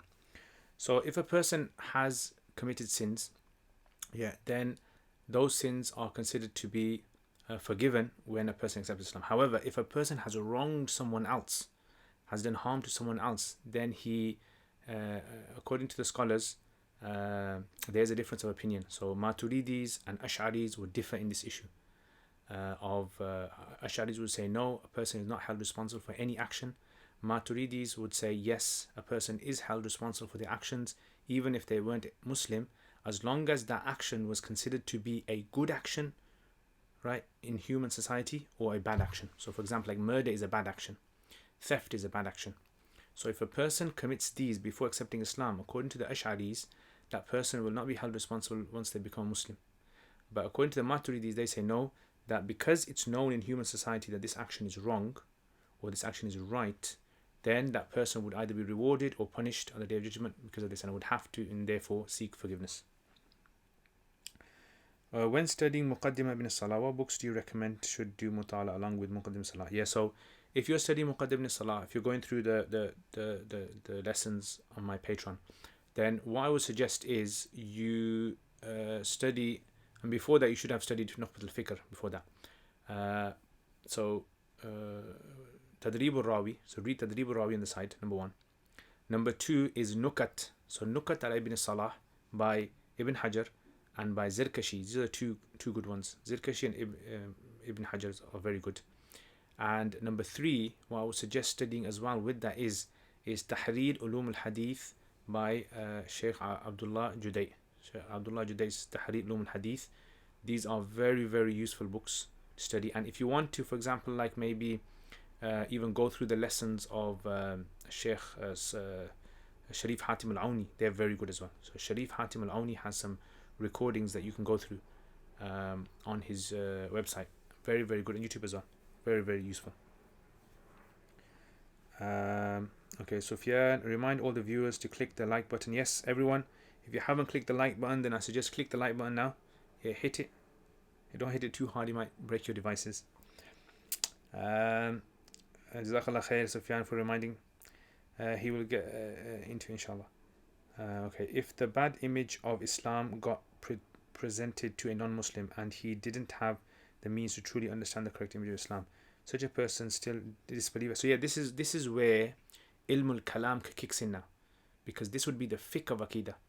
And according to Imam Ghazali in Tafriqa Faisal Tafriqa, he actually says that if the true image of Islam was not presented, that person would not be held responsible on the Day of Judgment, and he would be treated as Ahl al-Fatra, as though the religion had not reached him. Okay. Okay, Sharif Will, Assalamu alaikum. Seems like one of the negatives of social media is mass waswasa in printed and video forms, deceptions of the Shaitan future series. Yeah, actually it's a good idea, you know. It's actually a good idea. But see, the problem with these kind of things is it would require me to kind of focus away from the thing that I am more trained in doing, like kind of teaching books and teaching topics and, you know, issues related to fiqh and hadith and tafsir and these kind of things. That's why it would be a good idea if someone, if I had a team and they could get me information, just like a lot of, you know, presenters, they have like people who do a lot of research for them, researchers. They connect all the information, they present to them, and then I could present it like that. That would be possible. Video doesn't match sound. Yeah, unfortunately, I don't know. Sometimes it's just like this. I think maybe the internet connection might be a bit unbalanced today. So sometimes it happens. So I do apologize if anyone's experiencing that. Okay. Arnaut, what would you ever consider making a series of videos on the book Iljam al-Awam and Ilm al-Kalam of Imam al-Ghazali? Maybe. Yeah, might be a good idea. Dawood, can you explain the Sunnah stance on anthropomorphism, and if someone attributes human attributes to Allah, will they come out of the Sunnah? So anthropomorphism is basically attributing to Allah, or in Arabic you call it tajseem. So you kind of give Allah human characteristics in a way that he has not attributed for himself. So what do you mean by this? So ultimately Allah subhanahu wa ta'ala, He is free of everything. He's free of time and space and direction and every single thing, because that's how Allah subhanahu wa ta'ala, the ultimate creator, the one who is, the creator, the designer, the one that was originator, yeah. And anything like feelings or anything which is shape or size all go against the concept of Allah. Like if you read قُلْ هُوَ اللَّهُ أَحَدٌ اللَّهُ الصَّمَدُ لَمْ يَلِدْ وَلَمْ يُولَدْ وَلَمْ يَكُنْ لَهُ كُفُوًا أَحَدٌ, right? The whole concept of how Allah explains himself in this surah is like pureness. Allah is, it's why it's called ikhlas. It's the chapter of purity. Allah is pure of any sort of defect, and all of these things are defects for Allah. Direction is a defect, and size is a defect, and touch is a defect, and all these kind of things, and emotional defects. But because in the Quran Allah has mentioned for himself names, and he's mentioned for himself attributes, like things like his attribute to himself, like he created, he is the Rabb, he hears, he sees, he is with you, all of these things. This kind of makes it a bit difficult now, problematic, because number A, we're supposed to believe that Allah is free of all defects, but then Allah explains for himself these attributes which now seem very similar to human attributes. So like now, how do we explain this? So because Allah subhanahu wa ta'ala in the Quran says laysa kamithlihi shay, there's nothing like Allah, what we say is that Allah is the Rabb, or Allah hears, or Allah sees, and this is something we believe for him, but we free him of anything which brings naqas or brings a defect to Allah subhanahu wa ta'ala. That's how we kind of think of it, right? So this is how we believe. Yeah. Now some later scholars, they actually said that if people's beliefs are going to be twisted and warped and confused, then you can interpret these attributes in ways which are acceptable in the Arabic language. So for example, when Allah says Allah's hand is above them, yadullah fawqa aydihim, above their hands, Allah's hand is above their hands. So we can't believe that Allah has fingers and Allah has toes and Allah has nails, and right, those kind of things we don't believe that Allah has, like how we have. So we say we believe that Allah has attributed for himself a hand, but Allah is free of any defect at all. We can't imagine what the hand looks like. Like we can't imagine what Allah having a hand actually is. Can't even think about it. But we believe that Allah is free of this. So now when it comes to people saying, well, look, Allah has a hand, so therefore he must have a hand, and then he must have an arm, and then he must have fingernails, and that's anthropomorphism. That would not be allowed, and this would, never mind taking a person out of Ahl Sunnah Jama'ah, it may even lead him to kufr. Okay, Assalamu alaikum Sheikh Muhammad Olimer, am I saying it right? Question that I had for today is that Oxford Arabic English Dictionary, I've recently seen your video entitled with the top 10 secrets to learn Arabic. Yep. What was the question then? Riyazul Huda, what would be an easy to understand Balagha book you would suggest? Easy to understand Balagha book, I would say, I mean, it depends. Do you know Arabic? So I think it's very important to know Arabic. But an easy to understand one in Arabic would be the books written by Fadl Abbas, Dr. Fadl Abbas, and by Sheikh Abu Musa Muhammad, and by Sheikh Fadl Samurai. These three people, their books are very, very easy in Balagha to understand. So I would suggest checking their books out if you can.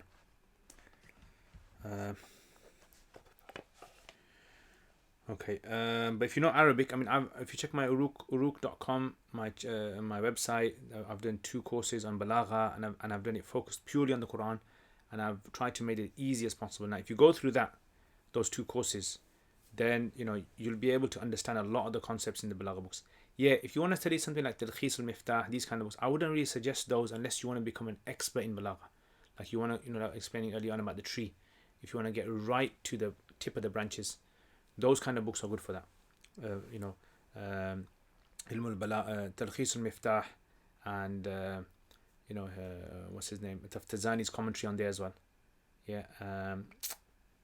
So what is it called?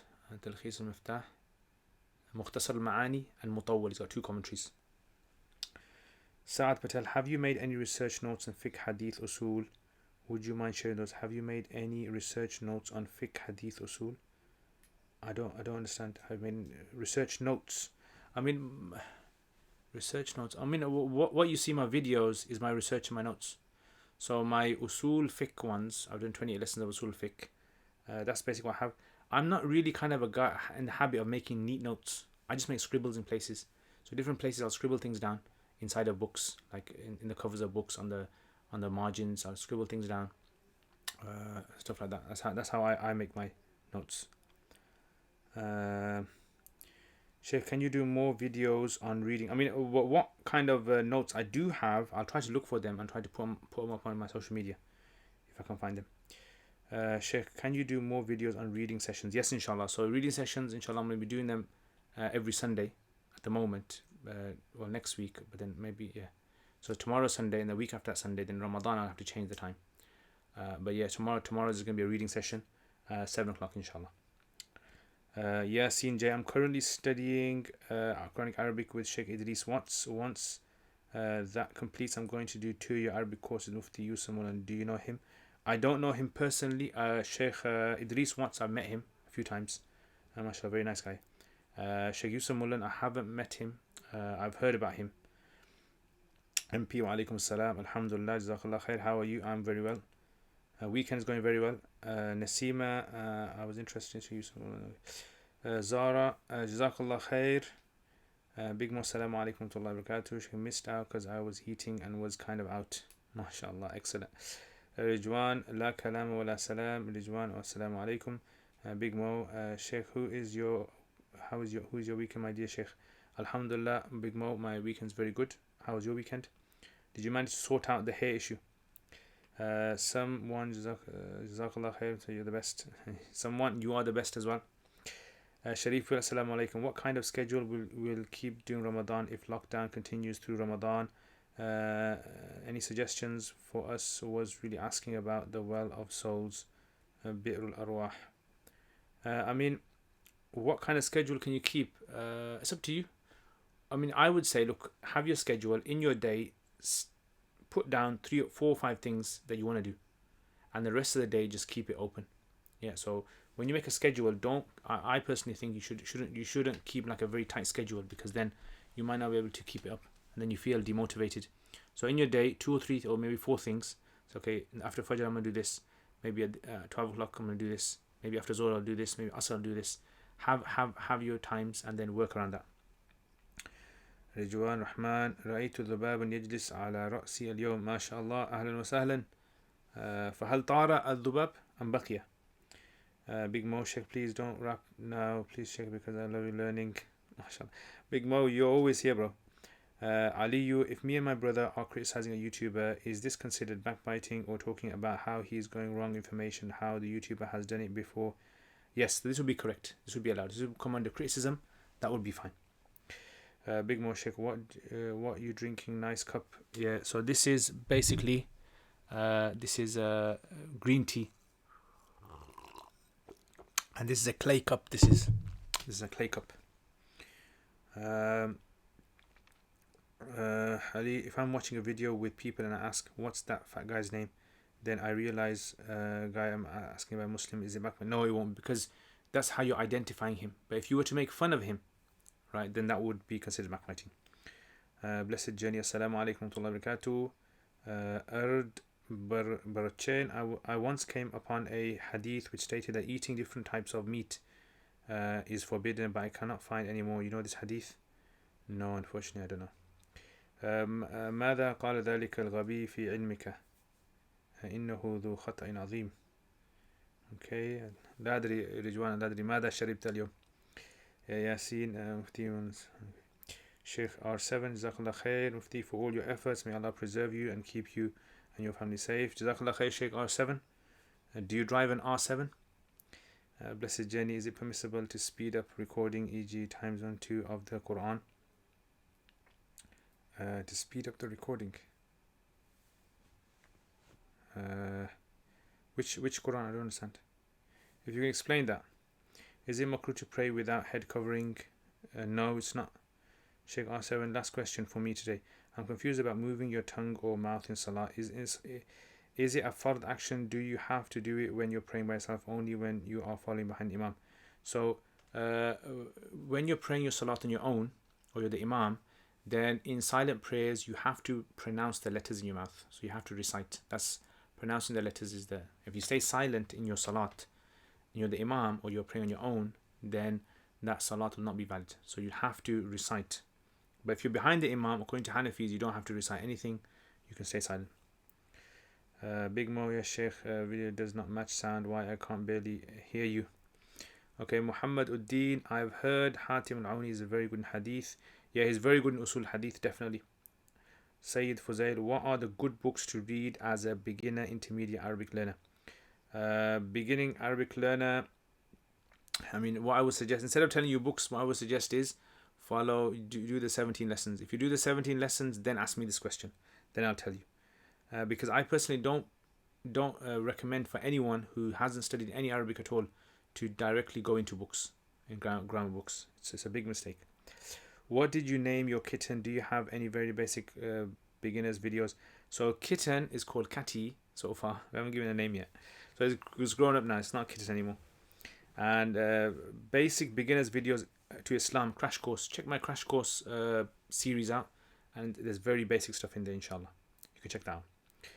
Omar Yusuf, Salam Sheikh. Is it okay to pray with an aquarium with fishes and turtle in front of me? Yes, it's totally fine.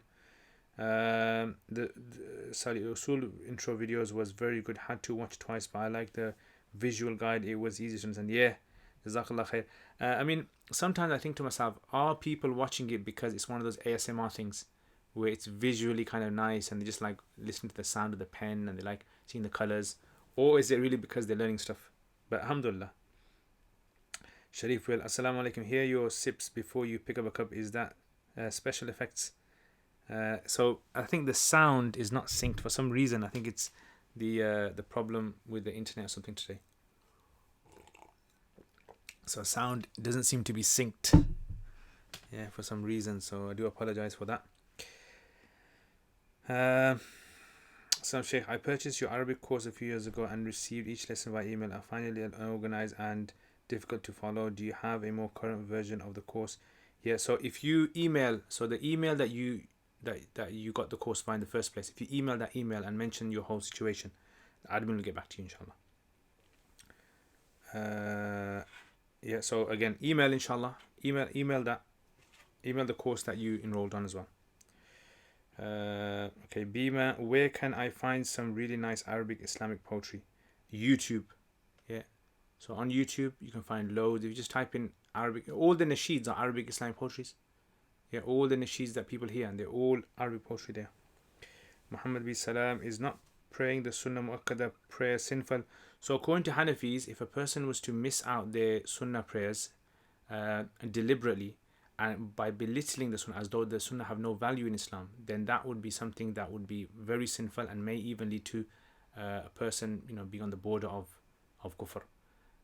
But if a person didn't do that, then they would not necessarily be sinful. Some of the Hanafis have disputed this issue that if a person does it continuously out of laziness, then that would be sinful. But if he's not doing it out of laziness, then there would be no sin. Sharif will, Barakallah Feek, the well of the souls, authentic history, Bir al-Arwah. I don't know.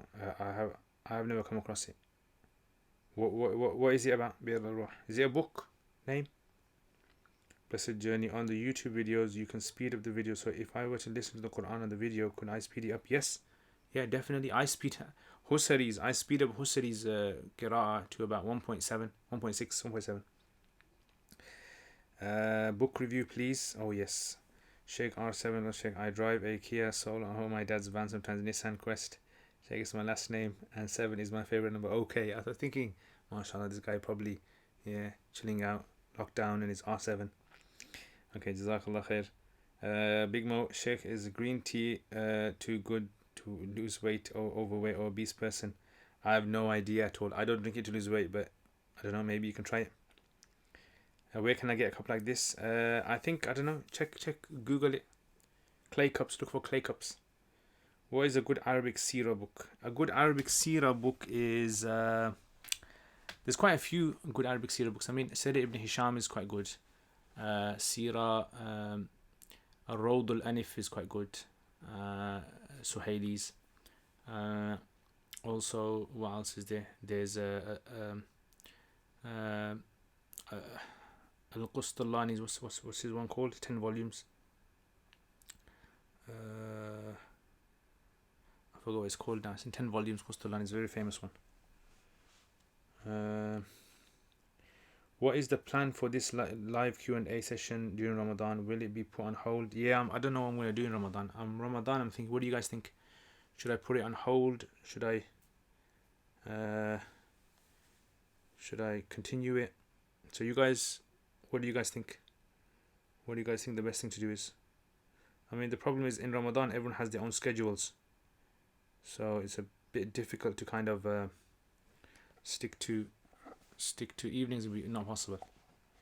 And then daytimes, it's like people are tired preparing for iftar and all that. Big Mo, Sheikh, did our Prophet ﷺ eat less? Yes, he ate less. Sayyid, which software do you use to write, draw, and annotate? So the software I use basically is my Mac. I use a pen called a Wacom pen. So it cost me about £60 to buy. A Wacom pen is called. It's like a stylus pen, but it comes with a pad. So you don't draw on the screen, you draw on the pad, and it comes on the screen. And to record the screen, I use something called a Screencast-O-Matic. It's a software that I have to buy. You pay like a yearly subscription, and that's how I do. And then I just upload them, I edit them, and I upload them.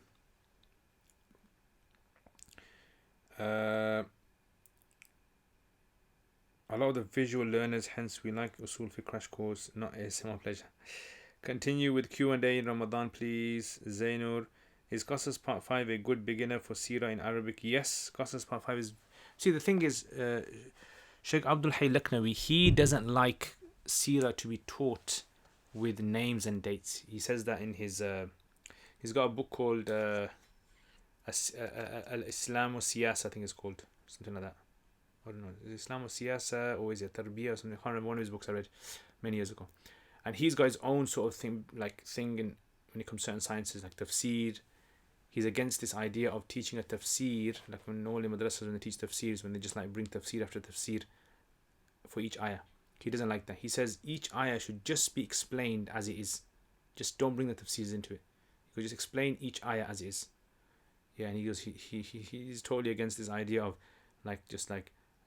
piling up all the tafsirs onto one ayah. And Sirah as well, he says Sirah shouldn't be taught with the names and dates.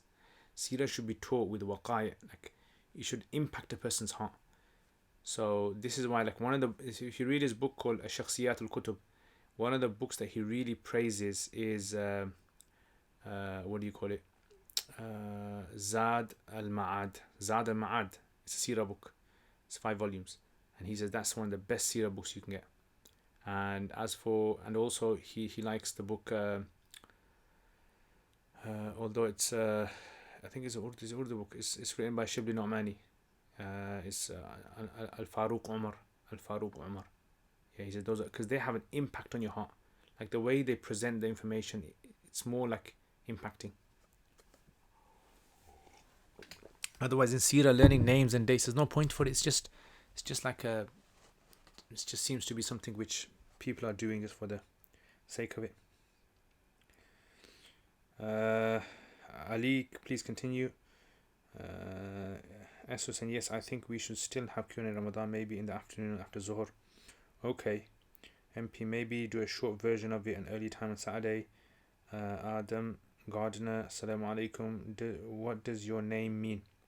My name Liaquat basically means stamina. So someone who can go on and on and on and on and on and on non-stop. Liaqa. In Arabic it's called liaqa.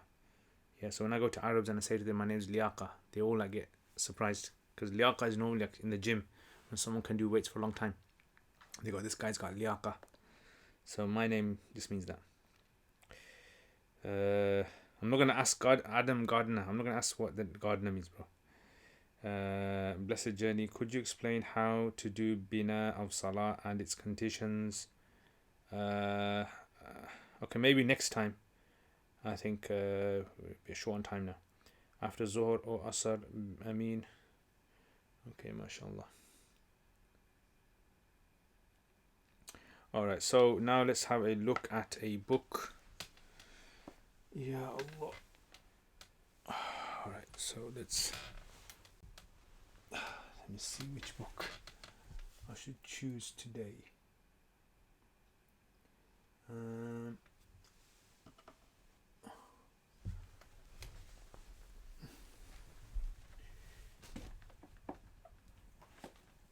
Okay, this is a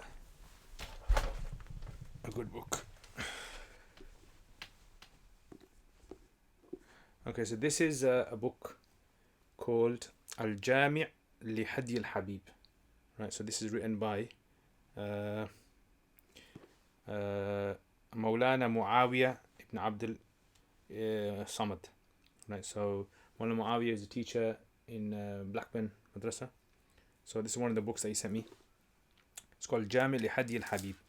So this book is basically to do with the Prophet sallallahu alaihi wasallam and his practice, yeah, and it's got like very various chapters in there. So I'll give you an example. So for example, like he covers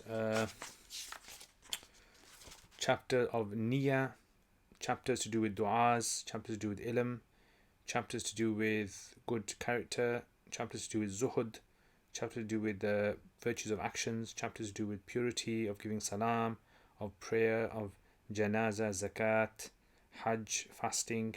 So it's like, practices of the Prophet ﷺ in Islam.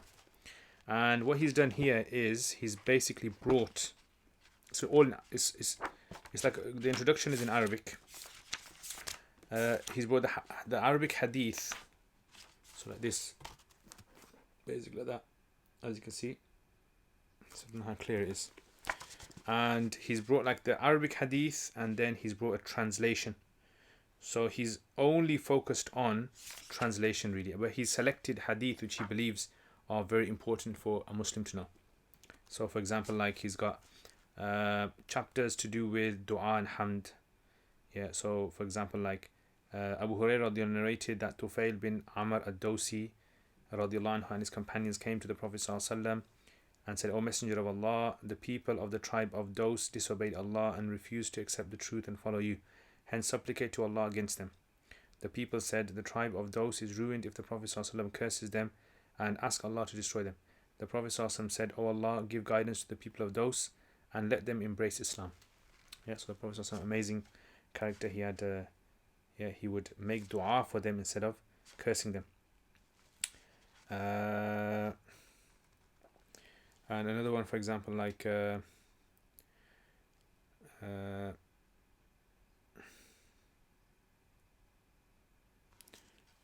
see another hadith. So for example, Jabir bin Abdullah radiallahu anhu narrated that the Prophet ﷺ said, fear injustice, verily injustice shall appear as darkness on the day of resurrection. Fear greed, for greediness destroyed the people before you and led them to shed blood and to make lawful what was unlawful for them.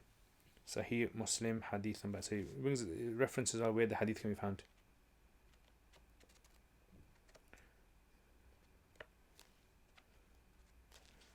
Yeah, so it's a very good collection, of nice hadith, so people can check it out with reference to the hadith number and all that kind of stuff as well.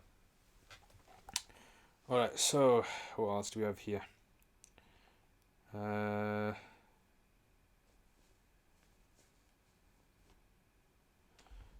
Sort code and account number.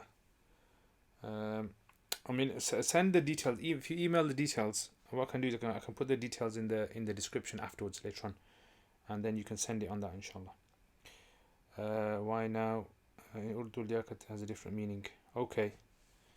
But originally the name Liaquat is actually from Arabic. It's Arabic, so origins. What does it mean in Urdu? Wadud, can you explain the difference between the seeing of Allah on the Day of Judgment and in Jannah? Okay, I think questions are finished now. But I'll just answer this one. So when it comes to seeing Allah, according to Ahlul Sunnah wal Jama'ah, they believe, or we believe, that seeing Allah is something that cannot be, it's impossible in the world, because Allah said, La tudrikul absar, sight will not see him. But in the hereafter, it's mentioned that in the Quran, وجوه يومئذ ناظرة إلى ربها ناظرة, that faces will look towards Allah.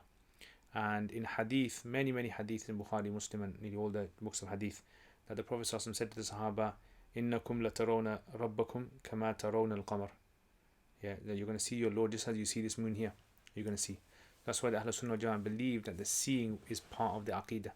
And the Mu'tazila said, no, seeing is still not possible in this world and in the hereafter as well. So they interpret seeing as understanding Allah, like being able to envisage Allah in the mind.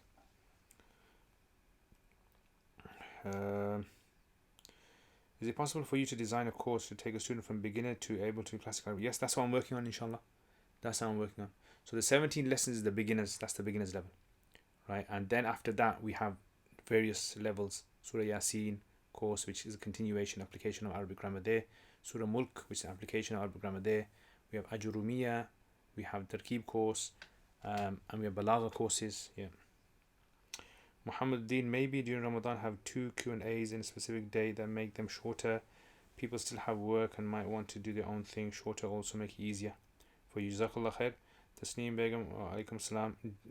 Do you have any book recommendation lecture series about Islamic history, including Al-Andalus, Palestine, Ottoman Empire? I don't know any English one, but in Arabic there's loads. There's Tariq Suwaidan, he does them. There's a guy called a Sheikh, what's his name? Umar, he's an Egyptian guy. Sheikh Umar, I forgot his name now. He's very good, very detailed. But in English, I don't know. I don't know. Hasn't Dr. Yasir Qadi done any? Check out that on Qasim YouTube channel. They have a series on Ottoman Empire. Unknown error Sheikh. Is it permissible to pray 8 rakats for Taraweeh? Many Salafis do, and I hear there is an ijma that it should be 20 rakats. To say there is an ijma is a very difficult thing on this. Hanafi books do mention of an ijma, but to say there is an ijma, because even some of the Hanafis have disputed this, like Ibn Humam and others. Main thing is that if a person prays, a person should pray as much as they can. That's the main thing. If a person wants to pray 8, and a person wants to pray 2 or 4, a person should not be discouraged from that. They should pray as much as they can. Ideally, a person should pray 20, and this is the majority opinion, and this is how it's been, from the early years of the Sahaba. This is how it's been going. But to say an ijma, explicit ijma, is a bit hard. I know that the books do mention the word ijma. So please link your Jazakallah khair. Liaquat, ability, aptitude, capacity, proficiency, etc. Okay, it's similar to the liaquat then, stamina as well. Okay, Jazakallah khair. So I'm going to finish it there then. So thank you very much, guys. Jazakumullah khair, mashallah. And, alhamdulillah again. We managed to cover loads of questions. And as I mentioned, check out the videos on the YouTube channel. If you haven't hit like now. And if you're new here, put it in the comments if you're new first time. And if you're from the US as well, so US guys, put it in the comments as well from US. Ahlan wa sahlan, people of the US, mashallah. You're welcome. Jazakumullah khair, mashallah.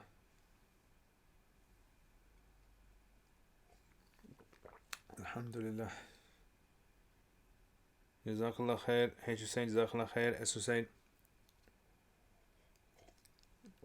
So you guys like this setup here? Nice lighting and everything, a bit warmer.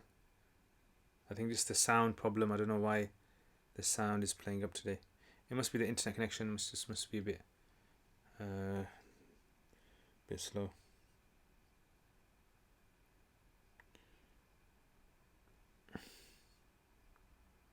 US, mashallah, Bilal Mirza, USA, yeah.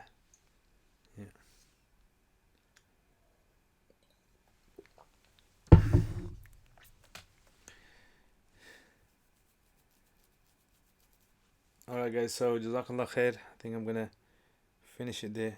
He's obsessed with people, with US people. Alhamdulillah, Alhamdulillah. Yeah, they are the Ummah as well. Yeah, they are the Ummah as well. Someone has to be obsessed about them.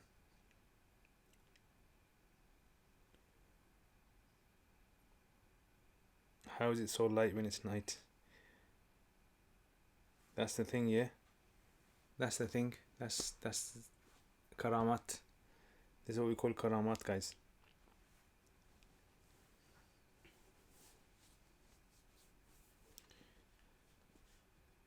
USA Zindabad.